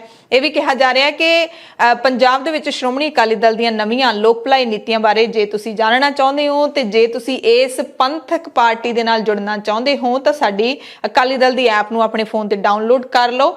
ਇਹ ਅਪੀਲ ਕੀਤੀ ਜਾ ਰਹੀ ਹੈ ਤੇ ਇਹ ਵੀ ਦਾਅਵਾ ਕੀਤਾ ਜਾ ਰਿਹਾ ਹੈ ਕਿ ਸ਼੍ਰੋਮਣੀ ਅਕਾਲੀ ਦਲ ਲਈ ਲੋਕ ਸੇਵਾ ਹਮੇਸ਼ਾ ਤਰਜੀਹ ਤੇ ਰਹੀ ਹੈ, ਜਦਕਿ ਕਾਂਗਰਸ ਹਰ ਫਰੰਟ ਤੇ ਨਾਕਾਮ ਸਾਬਿਤ ਹੋਈ ਹੈ। ਅਕਾਲੀ ਬਹੁਜਨ ਸਮਾਜ ਪਾਰਟੀ ਸਰਕਾਰ ਆਉਣ ਤੇ ਲੋਕ ਭਲਾਈ ਦੇ ਕਾਰਜ ਅਸੀਂ ਮੁੜ ਸ਼ੁਰੂ ਕਰਾਂਗੇ। ਪੰਜਾਬ ਦੇ ਵਿੱਚ ਹੁਣ ਜਿਹੜੀ ਚੌਥੀ ਪਾਰਟੀ ਹੈ, ਗੱਠਜੋੜ ਹੈ ਬੀਜੇਪੀ ਦਾ, ਸੰਯੁਕਤ ਅਕਾਲੀ ਦਲ ਤੇ ਪੰਜਾਬ ਲੋਕ ਕਾਂਗਰਸ ਪਾਰਟੀ ਦਾ। ਇਸ ਦੇ ਵਿੱਚ ਬੀਜੇਪੀ ਅਤੇ ਸ਼੍ਰੋਮਣੀ ਅਕਾਲੀ ਦਲ ਸੰਯੁਕਤ ਨੇ ਆਪਣੇ ਪਹਿਲੇ ਉਮੀਦਵਾਰਾਂ ਦੀ ਸੂਚੀ ਜਿਹੜੀ ਜਾਰੀ ਕਰ ਦਿੱਤੀ ਹੈ। ਸੁਖਦੇਵ ਸਿੰਘ ਢੀਂਡਸਾ ਨੇ 12 ਉਮੀਦਵਾਰਾਂ ਦੀ ਸੂਚੀ ਜਾਰੀ ਕੀਤੀ ਹੈ। ਮਾਲਵਾ ਇਲਾਕੇ ਦੇ ਵਿੱਚ ਵਿਧਾਨ ਸਭਾ ਹਲਕਾ ਲਹਿਰਾ ਗਾਗਾ ਤੋਂ ਪਰਮਿੰਦਰ ਸਿੰਘ ਢੀਂਡਸਾ ਚੋਣ ਲੜਨਗੇ। ਪੰਜਾਬ ਦੇ ਸਾਬਕਾ ਵਿੱਤ ਮੰਤਰੀ ਨੇ ਅਤੇ ਸੁਖਦੇਵ ਸਿੰਘ ਢੀਂਡਸਾ ਦੇ ਪੁੱਤਰ ਵੀ ਨੇ। ਇਸੇ ਤਰ੍ਹਾਂ ਜੈਤੋ ਤੋਂ ਬੀਬੀ ਪਰਮਜੀਤ ਕੌਰ ਗੁਲਸ਼ਨ, ਇਹ ਵੀ ਸਾਬਕਾ ਅਕਾਲੀ ਲੀਡਰ ਨੇ, ਇਹਨਾਂ ਨੂੰ ਉਤਾਰਿਆ ਗਿਆ ਹੈ। ਸੁਨਾਮ ਤੋਂ ਸਨਮੁਖ ਸਿੰਘ ਮੋਖਾ ਨੂੰ ਉਮੀਦਵਾਰ ਬਣਾਇਆ ਗਿਆ ਹੈ। ਫਿਲੌਰ ਤੋਂ ਸਰਵਣ ਸਿੰਘ ਫਿਲੌਰ ਜਿਹੜੇ ਕਿ ਅਕਾਲੀ ਦਲ ਤੋਂ ਕਾਂਗਰਸ ਚਲੇ ਗਏ ਸੀ ਤੇ ਹੁਣ ਕਾਂਗਰਸ ਤੋਂ ਇੱਧਰ ਆਏ ਨੇ, ਇਹਨਾਂ ਨੂੰ ਚੋਣ ਮੈਦਾਨ ਦੇ ਵਿੱਚ ਉਤਾਰਿਆ ਗਿਆ ਹੈ। ਬੀਜੇਪੀ ਨੇ ਵੀ 34 ਉਮੀਦਵਾਰਾਂ ਦੀ ਪਹਿਲੀ ਸੂਚੀ ਜਾਰੀ ਕਰ ਦਿੱਤੀ ਹੈ। ਪੰਜਾਬ ਦੇ ਸਾਬਕਾ ਕਾਂਗਰਸੀ ਲੀਡਰ ਅਤੇ ਸਾਬਕਾ ਕੈਬਨਿਟ ਮੰਤਰੀ ਰਾਣਾ ਗੁਰਮੀਤ ਸਿੰਘ ਸੋਢੀ ਨੂੰ ਬੀਜੇਪੀ ਨੇ ਫਿਰੋਜ਼ਪੁਰ ਸ਼ਹਿਰੀ ਤੋਂ ਉਮੀਦਵਾਰ ਜਿਹੜਾ ਉਤਾਰਿਆ ਹੈ, ਚੋਣ ਮੈਦਾਨ ਦੇ ਵਿੱਚ ਉਤਾਰਿਆ। ਜਲਾਲਾਬਾਦ ਤੋਂ ਸ਼੍ਰੀ ਪੂਰਨ ਚੰਦ ਨੂੰ ਉਤਾਰਿਆ ਹੈ। ਇਸੇ ਤਰ੍ਹਾਂ ਸੁਰਜੀਤ ਕੁਮਾਰ ਜਾਣੀ ਅਬੋਹਰ ਤੋਂ ਚੋਣ ਲੜਨਗੇ। ਸਰਦੂਲਗੜ੍ਹ ਤੋਂ ਜਗਜੀਤ ਸਿੰਘ ਮਿਲਖਾ ਬੀਜੇਪੀ ਦੇ ਵੱਲੋਂ ਚੋਣ ਲੜਨਗੇ। ਸੰਗਰੂਰ ਤੋਂ ਅਰਵਿੰਦ ਖੰਨਾ ਚੋਣ ਲੜਨਗੇ ਤੇ 34 ਉਮੀਦਵਾਰਾਂ ਦਾ ਐਲਾਨ ਕਰ ਦਿੱਤਾ ਗਿਆ ਹੈ। ਇਸੇ ਤਰ੍ਹਾਂ ਸ਼੍ਰੋਮਣੀ ਅਕਾਲੀ ਦਲ ਅੰਮ੍ਰਿਤਸਰ ਯਾਨੀ ਕਿ ਮਾਨ ਦਲ ਨੇ ਵੀ ਆਪਣੇ ਉਮੀਦਵਾਰਾਂ ਦੀ ਸੂਚੀ ਜਾਰੀ ਕਰ ਦਿੱਤੀ ਹੈ। 80 ਤੋਂ ਵੱਧ ਉਮੀਦਵਾਰਾਂ ਦੀ ਸੂਚੀ ਹੈ ਜਿਹੜੀ ਹੁਣ ਤੱਕ ਜਾਰੀ ਕਰ ਦਿੱਤੀ ਗਈ ਹੈ। ਮਾਨ ਪਾਰਟੀ ਦੇ ਜਨਰਲ ਸਕੱਤਰ ਕੁਸ਼ਲਪਾਲ ਸਿੰਘ ਮਾਨ ਨੇ ਚੰਡੀਗੜ੍ਹ ਦੇ ਵਿੱਚ ਪ੍ਰੈਸ ਕਾਨਫਰੰਸ ਕੀਤੀ ਅਤੇ ਪ੍ਰੈਸ ਕਾਨਫਰੰਸ ਦੇ ਵਿੱਚ ਉਮੀਦਵਾਰਾਂ ਦੀ ਸੂਚੀ ਦਾ ਐਲਾਨ ਕਰਨ ਦੇ ਨਾਲ ਉਹਨਾਂ ਨੇ ਹੋਰ ਤੁਹਾਡੇ ਨਾਲ ਪੰਜਾਬੀਆਂ ਦੇ ਨਾਲ ਕੀ ਵਾਅਦੇ ਦਾਅਵੇ ਕੀਤੇ ਨੇ ਉਹ ਵੀ ਸੁਣ ਲੈਂਦੇ ਆ। ਸਾਡੇ ਜੀ ਟੋਟਲ ਅਸੀਂ 86 ਕੈਂਡੀਡੇਟ ਉਤਾਰ ਚੁੱਕੇ ਹਾਂ 86 ਹਲਕਿਆਂ ਦੇ ਵਿੱਚ, ਤੇ ਅੱਜ ਜਿਹੜੀ ਅਸੀਂ ਮੋਹਾਲੀ ਦੇ ਵਿੱਚ ਮੀਟਿੰਗ ਕੀਤੀ ਹੈਗੀ ਆ ਉਹਦੇ ਵਿੱਚ ਅਸੀਂ ਜਿਹੜੇ ਸਾਡੇ 5 ਇਸ ਇਲਾਕੇ ਦੇ ਉਮੀਦਵਾਰ ਨੇ ਉਹਨਾਂ ਦੀ ਮੀਟਿੰਗ ਕੀਤੀ ਗਈ ਹੈ। ਮੋਹਾਲੀ, ਖਰੜ, ਰੋਪੜ, ਅਨੰਦਪੁਰ ਸਾਹਿਬ ਤੇ ਸ਼੍ਰੀ ਚਮਕੌਰ ਸਾਹਿਬ। ਸੋ ਇਹਨਾਂ ਦੇ ਜਿਹੜੇ ਇੱਕ ਕੈਂਡੀਡੇਟ ਸੀਗੇ ਇਹਨਾਂ ਦੀ ਮੀਟਿੰਗ ਕੀਤੀ ਗਈ ਸੀ। ਇਹ ਬੇਸਿਕਲੀ ਜੀ ਜਿਹੜੀ ਗਰਾਊਂਡ ਸਟ੍ਰੈਟਜੀ ਕਿਵੇਂ ਬਣਨੀ ਹੈਗੀ ਇਲੈਕਸ਼ਨ ਦੀ ਉਹ ਸਾਰੀ ਡਿਸਾਈਡ ਹੋਈ ਹੈਗੀ ਹੈ। ਟਾਈਮ ਟੇਬਲ ਡਿਸਾਈਡ ਹੋਇਆ ਕਿਵੇਂ ਕਿੰਨੇ ਕੀ ਜ਼ਿੰਮੇਵਾਰੀ ਨਿਭਾਉਣੀ ਹੈ ਉਹ ਡਿਸਾਈਡ ਕੀਤਾ ਜੀ। ਐਂਡ ਅਸੀਂ ਕਿਸੇ ਨਾਲ ਜਿਹੜਾ ਇਹ ਨਹੀਂ ਵੀ ਅਸੀਂ ਕਿਸੇ ਨਾਲ ਸਮਝੌਤਾ ਨਹੀਂ ਕਰਦੇ, ਸਮਝੌਤਾ ਕਰਦੇ ਹਾਂ, ਬਟ ਅਸੀਂ ਆਪਦੇ ਸਿਧਾਂਤਾਂ ਨੂੰ ਕੰਪਰੋਮਾਈਜ਼ ਕਰਕੇ ਕਰਨੀ ਕਰਦੇ। ਇਹ ਤਾਂ ਸਾਡਾ ਮੇਨ ਜਿਹੜਾ ਮੁੱਦਾ ਹੈਗਾ ਆ ਵੀ ਉਹ ਇੱਕ ਜਿਹੜੀ ਸਵੱਛ ਔਰ ਕਲੀਨ ਐਂਡ ਟਰਾਂਸਪੇਰੈਂਟ ਐਡਮਿਨਿਸਟ੍ਰੇਸ਼ਨ ਦੇਣ ਦਾ ਹੈਗਾ। ਇਹ ਬਾਕੀ ਪਾਰਟੀਆਂ ਨੂੰ ਤਾਂ ਇਹ ਹੈਗਾ ਵੀ ਹੁੱਕ ਔਰ ਕਰੁੱਕ ਅਸੀਂ ਕਿਸ ਨਾਲ ਪਾਵਰ ਚਾਹੀਏ। ਅਸੀਂ ਇਹ ਜਿਹੜੇ ਹੁੱਕ ਔਰ ਕਰੁੱਕ ਦੇ ਨਾਲ ਅਸੀਂ ਇਹਦੇ 'ਚ ਬਿਲੀਵ ਨਹੀਂ ਕਰਦੇ। ਉਹ ਤਾਂ ਉਹਨਾਂ ਦਾ ਕੋਈ ਗੈਰਤ ਨਹੀਂ ਹੈਗੀ, ਕੋਈ ਕੁਛ ਨਹੀਂ ਹੈਗਾ। ਪੰਜਾਬ ਦੇ ਵਿੱਚ ਕਾਂਗਰਸ ਦੇ ਚਿਹਰੇ ਦੀ ਜੇ ਗੱਲ ਕਰ ਲਈਏ ਤਾਂ ਕਾਂਗਰਸ ਨੇ ਹਾਲੇ ਤੱਕ ਸੀਐਮ ਚਿਹਰਾ ਨਹੀਂ ਐਲਾਨਿਆ। ਫੈਸਲਾ ਇਹ ਕੀਤਾ ਗਿਆ ਹਾਈ ਕਮਾਂਡ ਦੇ ਵੱਲੋਂ ਕਿ ਬਿਨਾਂ ਮੁੱਖ ਮੰਤਰੀ ਦੇ ਚਿਹਰੇ ਤੋਂ ਹੀ ਇਸ ਵਾਰ ਦੀਆਂ ਚੋਣਾਂ ਲੜੀਆਂ ਜਾਣਗੀਆਂ। ਪਰ ਕਾਂਗਰਸ ਦੇ ਕੌਮੀ ਲੀਡਰ ਰਾਹੁਲ ਗਾਂਧੀ ਦੇ ਕਰੀਬੀ ਨੇ ਟਵਿੱਟਰ ਦੇ ਉੱਤੇ ਇੱਕ ਪੋਲ ਕਰਵਾਇਆ ਹੈ ਜਿਸ ਦੇ ਵਿੱਚ ਲੋਕਾਂ ਨੇ ਚੰਨੀ ਦੇ ਨਾਮ ਤੇ ਮੋਹਰ ਲਾਈ ਹੈ। ਮੁੱਖ ਮੰਤਰੀ ਦੇ ਅਹੁਦੇ ਦਾ ਉਮੀਦਵਾਰ ਕੌਣ ਹੋਣਾ ਚਾਹੀਦਾ ਹੈ? 3 ਨਾਮ ਦਿੱਤੇ ਗਏ ਸੀ, ਸੁਨੀਲ ਜਾਖੜ, ਨਵਜੋਤ ਸਿੰਘ ਸਿੱਧੂ ਤੇ ਚਰਨਜੀਤ ਸਿੰਘ ਚੰਨੀ। 69% ਲੋਕਾਂ ਨੇ ਚੰਨੀ ਦੇ ਹੱਕ ਵਿੱਚ ਵੋਟਾਂ ਪਾਈਆਂ ਨੇ। ਸਿੱਧੂ ਨੂੰ 12% ਤੇ ਜਾਖੜ ਨੂੰ 9% ਵੋਟਾਂ ਮਿਲੀਆਂ ਨੇ। ਕੁੱਲ 1283 ਵੋਟਾਂ ਪਈਆਂ ਸੀ। ਤੇ ਇਸ ਪੋਲ ਤੋਂ ਬਾਅਦ ਇੱਕ ਨਵੀਂ ਚਰਚਾ ਜ਼ਰੂਰ ਛਿੜ ਗਈ ਹੈ। ਜਿੱਥੇ ਮੁੱਖ ਮੰਤਰੀ ਚਰਨਜੀਤ ਸਿੰਘ ਚੰਨੀ ਦੇ ਅੰਦਰ ਲੱਡੂ ਫੁੱਟ ਰਹੇ ਹੋਣਗੇ, ਉੱਥੇ ਨਵਜੋਤ ਸਿੰਘ ਸਿੱਧੂ ਤੇ ਸੁਨੀਲ ਜਾਖੜ ਜ਼ਰੂਰ ਆਪਣਾ ਦਿਲ ਮਹਿਸੂਸ ਕੇ ਰਹਿ ਗਏ ਹੋਣਗੇ। ਨਵਜੋਤ ਸਿੰਘ ਸਿੱਧੂ ਪੰਜਾਬ ਕਾਂਗਰਸ ਦੇ ਪ੍ਰਧਾਨ ਲਗਾਤਾਰ ਆਪਣੀਆਂ ਬੇਬਾਕ ਟਿੱਪਣੀਆਂ ਵੀ ਕਰਦੇ ਰਹਿੰਦੇ ਨੇ ਅਤੇ ਆਪਣੀ ਹੀ ਪਾਰਟੀ ਨੂੰ ਫਿਰ ਨਿਸ਼ਾਨਾ ਬਣਾਉਂਦੇ ਨਜ਼ਰ ਆਏ ਨੇ। ਉਹ ਵੀ ਸੀਐਮ ਚਿਹਰੇ ਦੀ ਉਮੀਦਵਾਰੀ ਦੇ ਲਈ ਬਾਗੀ ਤੇਵਰ ਦਿਖਾਏ ਨੇ। ਉਹਨਾਂ ਨੇ ਇੱਕ ਟੀਵੀ ਚੈਨਲ ਨੂੰ ਇੰਟਰਵਿਊ ਦਿੰਦੇ ਹੋਏ ਮੁੱਖ ਮੰਤਰੀ ਦੇ ਚਿਹਰੇ ਬਾਰੇ ਜਦੋਂ ਪੁੱਛਿਆ ਗਿਆ ਤਾਂ ਸਿੱਧੂ ਨੇ ਜਵਾਬ ਦਿੱਤਾ ਕਿ ਕਾਂਗਰਸ ਨੂੰ ਚੋਣਾਂ ਵਿੱਚ ਕੋਈ ਨਹੀਂ ਹਰਾ ਸਕਦਾ, ਸਿਰਫ ਕਾਂਗਰਸ ਖੁਦ ਹੀ ਹਰਾ ਸਕਦੀ ਹੈ। ਜੇ ਕਾਂਗਰਸ ਪਾਰਟੀ ਵਿੱਚ ਏਕਤਾ ਹੈ ਤਾਂ ਕਾਂਗਰਸ ਨੂੰ ਚੋਣਾਂ ਜਿੱਤਣ ਤੋਂ ਕੋਈ ਨਹੀਂ ਰੋਕ ਸਕਦਾ। ਉਹਨਾਂ ਨੇ ਸੀਐਮ ਚਰਨਜੀਤ ਸਿੰਘ ਚੰਨੀ ਦੀ ਤਾਰੀਫ ਵੀ ਕੀਤੀ, ਕਿਸੇ ਤਰ੍ਹਾਂ ਦੇ ਮਤਭੇਦ ਤੋਂ ਇਨਕਾਰ ਵੀ ਕੀਤਾ। ਆਪਣੇ ਆਪ ਨੂੰ ਮੁੱਖ ਮੰਤਰੀ ਬਣਾਏ ਜਾਣ ਨੂੰ ਲੈ ਕੇ ਸਿੱਧੂ ਨੇ ਕਿਹਾ ਕਿ ਮੈਨੂੰ ਅਹੁਦੇ ਦੀ ਲਾਲਸਾ ਨਹੀਂ ਹੈ, ਮੈਂ ਸਿਰਫ ਪੰਜਾਬ ਦੀ ਭਲਾਈ ਲਈ ਕੰਮ ਕਰ ਰਿਹਾ। ਸ਼੍ਰੋਮਣੀ ਗੁਰਦੁਆਰਾ ਪ੍ਰਬੰਧਕ ਕਮੇਟੀ ਨੇ ਸ੍ਰੀ ਗੁਰੂ ਗ੍ਰੰਥ ਸਾਹਿਬ ਜੀ ਦੀ ਬੇਅਦਬੀ ਦੇ ਰੋਸ ਦੇ ਵਿੱਚ ਬੈਬਲ ਕਲਾਂ ਦੇ ਵਿੱਚ ਸੰਗਤ ਨੇ ਜਦੋਂ ਧਰਨਾ ਲਾਇਆ ਸੀ ਤਾਂ ਉੱਥੇ 2 ਸਿੱਖ ਸ਼ਹੀਦ ਹੋਏ ਸੀ, ਭਾਈ ਕ੍ਰਿਸ਼ਨ ਭਗਵਾਨ ਸਿੰਘ ਅਤੇ ਗੁਰਜੀਤ ਸਿੰਘ। ਉਹਨਾਂ ਦੋਵਾਂ ਦੀਆਂ ਤਸਵੀਰਾਂ ਕੇਂਦਰੀ ਸਿੱਖ ਅਜਾਇਬ ਘਰ ਦੇ ਵਿੱਚ ਲਾਉਣ ਦਾ ਫੈਸਲਾ ਲਿਆ ਹੈ। ਇਸ ਦੇ ਨਾਲ ਹੀ ਐਸਜੀਪੀਸੀ ਪ੍ਰਧਾਨ ਐਡਵੋਕੇਟ ਹਰਜਿੰਦਰ ਸਿੰਘ ਧਾਮੀ ਨੇ ਦੱਸਿਆ ਕਿ ਗੁਰਮਤ ਸੰਗੀਤ ਦੇ ਉਸਤਾਦ ਪਦਮ ਸ਼੍ਰੀ ਮਰਹੂਮ ਪ੍ਰੋਫੈਸਰ ਕਰਤਾਰ ਸਿੰਘ ਦੀ ਤਸਵੀਰ ਵੀ ਕੇਂਦਰੀ ਸਿੱਖ ਅਜਾਇਬ ਘਰ ਦੇ ਵਿੱਚ ਲਾਈ ਜਾਏਗੀ ਅਤੇ ਐਸਜੀਪੀਸੀ ਦੇ ਵੱਲੋਂ ਜਿਹੜੀ ਸ਼੍ਰੀ ਅਨੰਦਪੁਰ ਸਾਹਿਬ ਵਿਖੇ ਅਕੈਡਮੀ ਚਲਾਈ ਜਾ ਰਹੀ ਹੈ ਗੁਰਮਤ ਸੰਗੀਤ ਅਕੈਡਮੀ, ਉਸ ਦਾ ਨਾਮ ਵੀ ਹੁਣ ਪ੍ਰੋਫੈਸਰ ਕਰਤਾਰ ਸਿੰਘ ਦੇ ਨਾਮ ਤੇ ਹੋਵੇਗਾ। ਅੰਤਰਿਮ ਕਮੇਟੀ ਨੇ ਪ੍ਰਵਾਨਗੀ ਦੇ ਦਿੱਤੀ ਹੈ। ਐਸਜੀਪੀਸੀ ਪ੍ਰਧਾਨ ਨੇ ਭਾਰਤ ਦੇ ਪ੍ਰਧਾਨ ਮੰਤਰੀ ਨਰਿੰਦਰ ਮੋਦੀ ਨੂੰ ਮੁੜ ਤੋਂ ਸਲਾਹ ਦਿੱਤੀ ਹੈ ਕਿ 10ਵੇਂ ਪਾਤਸ਼ਾਹ ਦੇ ਸਾਹਿਬਜ਼ਾਦਿਆਂ ਦੇ ਸ਼ਹੀਦੀ ਦਿਹਾੜੇ ਨੂੰ ਵੀਰ ਬਾਲ ਦਿਵਸ ਦਾ ਨਾਮ ਦੇਣ ਦੇ ਮਾਮਲੇ ਦੇ ਵਿੱਚ ਤੁਸੀਂ ਕਾਹਲੀ ਨਾ ਕਰੋ। ਇਸ ਨਾਮ ਨੂੰ ਬਦਲਣਾ ਚਾਹੀਦਾ ਹੈ। ਸਾਡੀ ਰਾਏ ਦੇ ਮੁਤਾਬਿਕ ਹੀ ਤੁਹਾਨੂੰ ਨਾਮ ਰੱਖਣਾ ਚਾਹੀਦਾ ਹੈ। ਐਸਜੀਪੀਸੀ ਪ੍ਰਧਾਨ ਨੇ ਇਹ ਵੀ ਜਾਣਕਾਰੀ ਦਿੱਤੀ ਹੈ ਕਿ ਲੰਘੇ ਦਿਨੀ ਰਾਜਸਥਾਨ ਦੇ ਵਿੱਚ ਸਵਾਮੀ ਬ੍ਰਹਮਦੇਵ ਦੇ ਡੇਰੇ ਵੱਲੋਂ ਗੁਰਬਾਣੀ ਦੀਆਂ ਤੁਕਾਂ ਬਦਲਣ ਦੀ ਜਿਹੜੀ ਕੋਝੀ ਹਰਕਤ ਕੀਤੀ ਗਈ ਸੀ, ਉਸ ਦਾ ਐਸਜੀਪੀਸੀ ਨੇ ਸਖਤ ਨੋਟਿਸ ਲਿਆ ਸੀ। ਤਾਂ ਜਿਹੜੀ ਮੁਲਜ਼ਮ ਧਿਰ ਹੈ ਉਹਨਾਂ ਨੇ ਮਾਫੀਨਾਮਾ ਭੇਜਿਆ ਹੈ। ਨਾਲ ਹੀ ਪ੍ਰਧਾਨ ਨੇ ਕਿਹਾ ਕਿ ਸੋਸ਼ਲ ਮੀਡੀਆ ਤੇ ਸਿੱਖ ਭਾਵਨਾਵਾਂ ਨੂੰ ਠੇਸ ਪਹੁੰਚਾਉਣ ਵਾਲੇ ਮਾਮਲਿਆਂ ਸੰਬੰਧੀ ਸਰਕਾਰਾਂ ਨੂੰ ਸਖਤ ਨਿਯਮ ਬਣਾਉਣੇ ਚਾਹੀਦੇ ਨੇ। ਜਦੋਂ ਪ੍ਰੀਖਿਆਵਾਂ ਹੁੰਦੀਆਂ ਨੇ ਵੱਖ-ਵੱਖ ਪ੍ਰਕਾਰ ਦੀਆਂ ਤਾਂ ਸਿੱਖਾਂ ਨੂੰ ਕਕਾਰ ਉਤਾਰਨ ਦੇ ਲਈ ਮਜਬੂਰ ਕੀਤਾ ਜਾਂਦਾ ਹੈ, ਉਹ ਮਾਮਲੇ ਵੀ ਨਿੰਦਣਯੋਗ ਨੇ। ਇਸ ਨੂੰ ਲੈ ਕੇ ਵੀ ਐਸਜੀਪੀਸੀ ਇੱਕ ਸਬ ਕਮੇਟੀ ਬਣਾਏਗੀ ਜੋ ਸਮੇਂ-ਸਮੇਂ ਸਰਕਾਰਾਂ ਅਤੇ ਘੱਟ ਗਿਣਤੀ ਕਮਿਸ਼ਨ ਤੱਕ ਰਾਬਤਾ ਬਣਾਏਗੀ। ਦਿੱਲੀ ਸਿੱਖ ਗੁਰਦੁਆਰਾ ਮੈਨੇਜਮੈਂਟ ਕਮੇਟੀ ਦੀ ਗੱਲ ਕਰ ਲਈਏ ਤਾਂ 22 ਜਨਵਰੀ ਨੂੰ ਅਹੁਦੇਦਾਰ ਚੁਣੇ ਜਾਣੇ ਨੇ ਤੇ ਇਹਨਾਂ ਅਹੁਦੇਦਾਰਾਂ ਦੇ ਲਈ ਸੱਤਾਧਾਰੀ ਧਿਰ ਸ਼੍ਰੋਮਣੀ ਅਕਾਲੀ ਦਲ ਅਤੇ ਵਿਰੋਧੀ ਧਿਰਾਂ ਦਰਮਿਆਨ ਜਿਹੜੀ ਗੱਠਜੋੜ ਦੀ ਨੀਤੀ ਹੈ ਉਹ ਚੱਲ ਰਹੀ ਹੈ। ਅੰਦਰ ਖਾਤੇ ਬੈਠਕਾਂ ਨੇ ਜਿਹੜੀਆਂ ਉਹ ਚੱਲ ਰਹੀਆਂ ਨੇ। ਸ਼੍ਰੋਮਣੀ ਅਕਾਲੀ ਦਲ ਦਿੱਲੀ ਅਤੇ ਸ਼੍ਰੋਮਣੀ ਅਕਾਲੀ ਦਲ ਬਾਦਲ ਦੇ ਜਿੱਤੇ ਹੋਏ ਮੈਂਬਰਾਂ ਦੀਆਂ ਬੈਠਕਾਂ ਲਗਾਤਾਰ ਚੱਲਦੀਆਂ ਰਹੀਆਂ। ਦਿੱਲੀ ਦੇ ਨਾਲ ਲੱਗਦੇ ਹਰਿਆਣਾ ਦੇ ਗੁਰੂਗ੍ਰਾਮ ਦੇ ਵਿੱਚ ਬੜੇ ਮਹਿੰਗੇ ਹੋਟਲਾਂ ਦੇ ਵਿੱਚ ਕਹਿੰਦੇ ਮੀਟਿੰਗਾਂ ਹੋਈਆਂ ਨੇ। ਸ਼੍ਰੋਮਣੀ ਅਕਾਲੀ ਦਲ ਦਿੱਲੀ ਯਾਨੀ ਕਿ ਸਰਨਿਆਂ ਦਾ ਅਕਾਲੀ ਦਲ ਅਤੇ ਜਿਹੜੇ ਸ਼੍ਰੋਮਣੀ ਅਕਾਲੀ ਦਲ ਬਾਦਲ ਦੇ ਜਿਹੜੇ ਲੀਡਰ ਹੈਗੇ ਨੇ ਬਲਵਿੰਦਰ ਸਿੰਘ ਭੁੰਦੜ, ਉਹ ਦੋਵੇਂ ਸਰਨਾ ਭਰਾਵਾਂ ਨੂੰ ਮਿਲੇ ਨੇ। ਸਰਨਾ ਭਰਾਵਾਂ ਦੇ ਨੇੜਲੇ ਸੂਤਰਾਂ ਦੇ ਮੁਤਾਬਿਕ ਉਹ ਬੀਜੇਪੀ ਪੱਖੀ ਮੈਂਬਰਾਂ ਦੀ ਜਿਹੜੀ ਕਮੇਟੀ ਬਣਨੀ ਹੈ ਉਸ ਨੂੰ ਵੰਡ ਤੋਂ ਰੋਕਣ ਲਈ ਨਵੀਂ ਨੀਤੀ ਤਿਆਰ ਕਰ ਰਹੇ ਨੇ। ਸ਼੍ਰੋਮਣੀ ਅਕਾਲੀ ਦਲ ਬਾਦਲ ਤੇ ਸ਼੍ਰੋਮਣੀ ਅਕਾਲੀ ਦਲ ਦਿੱਲੀ ਹੁਣ ਮਿਲ ਸਕਦੇ ਨੇ। ਤੇ ਉਧਰ ਮਨਜਿੰਦਰ ਸਿੰਘ ਸਿਰਸਾ ਜਿਹੜੇ ਬੀਜੇਪੀ ਦੇ ਵਿੱਚ ਛੜਾਪਾ ਮਾਰ ਗਏ ਨੇ, ਉਹਨਾਂ ਦੇ ਵੀ ਹਮਾਇਤੀ ਮੈਂਬਰਾਂ ਦੀ ਵੱਡੀ ਗਿਣਤੀ ਦੇ ਵੱਲੋਂ ਰਣਨੀਤੀ ਉਲੀਕੇ ਜਾਣ ਦੀ ਖਬਰ ਮਿਲ ਰਹੀ ਹੈ। ਦਿੱਲੀ ਕਮੇਟੀ ਦੇ 25 ਅਗਸਤ 2021 ਨੂੰ 46 ਹਲਕਿਆਂ ਦੇ ਨਤੀਜੇ ਆਏ ਸੀ। ਬਾਦਲ ਧੜੇ ਨੂੰ 27 ਸੀਟਾਂ, ਸਰਨਾ ਭਰਾਵਾਂ ਦੇ ਸ਼੍ਰੋਮਣੀ ਅਕਾਲੀ ਦਲ ਦਿੱਲੀ ਨੂੰ 14, ਜਾਗੋ ਨੂੰ 3, ਜਥੇਦਾਰ ਰਣਜੀਤ ਸਿੰਘ ਦੇ ਪੰਥਕ ਅਕਾਲੀ ਲਹਿਰ ਨੂੰ 1 ਤੇ ਆਜ਼ਾਦ ਉਮੀਦਵਾਰ ਨੂੰ 1 ਸੀਟ ਮਿਲੀ ਸੀ। ਇੱਕ ਉਮੀਦਵਾਰ ਬਾਦਲ ਧੜੇ ਤੇ ਸਰਨਾ ਧੜੇ ਵੱਲੋਂ ਨਾਮਜ਼ਦ ਕੀਤਾ ਗਿਆ। ਸਰਨਾ ਧੜੇ ਦਾ ਇੱਕ ਮੈਂਬਰ ਸੁਖਬੀਰ ਸਿੰਘ ਕਾਲੜਾ, ਉਹਨਾਂ ਨੇ ਪਹਿਲਾਂ ਹੀ ਬਾਦਲ ਧੜੇ ਨੂੰ ਸਮਰਥਨ ਦੇ ਦਿੱਤਾ ਸੀ ਤੇ ਬਾਦਲ ਧੜੇ ਕੋਲੇ 30 ਮੈਂਬਰ ਹੋ ਗਏ ਸੀ। ਐਸਜੀਪੀਸੀ ਦੇ ਵੱਲੋਂ ਪ੍ਰਧਾਨ ਐਡਵੋਕੇਟ ਹਰਜਿੰਦਰ ਸਿੰਘ ਧਾਮੀ ਨੂੰ ਹੀ ਨੁਮਾਇੰਦਾ ਨਾਮਜ਼ਦ ਕੀਤਾ ਗਿਆ ਹੈ। ਦਿੱਲੀ ਗੁਰਦੁਆਰਾ ਚੋਣ ਡਾਇਰੈਕਟੋਰੇਟ ਦੇ ਵੱਲੋਂ ਲਾਟਰੀ ਰਾਹੀਂ 2 ਮੈਂਬਰ ਸਿੰਘ ਸਭਾਵਾਂ ਦੇ ਨਾਮਜ਼ਦ ਕੀਤੇ ਗਏ ਨੇ ਤੇ ਇਸ ਤਰ੍ਹਾਂ 51 ਮੈਂਬਰੀ ਹਾਊਸ ਹੈ ਜਿਹੜਾ ਉਹ ਬਣ ਚੁੱਕਿਆ। ਹਰਮੀਤ ਸਿੰਘ ਕਾਲਕਾ ਨੇ ਆਪਣੇ 30 ਮੈਂਬਰਾਂ ਦੇ ਨਾਲ ਸ਼ਕਤੀ ਪ੍ਰਦਰਸ਼ਨ ਕੀਤਾ ਸੀ।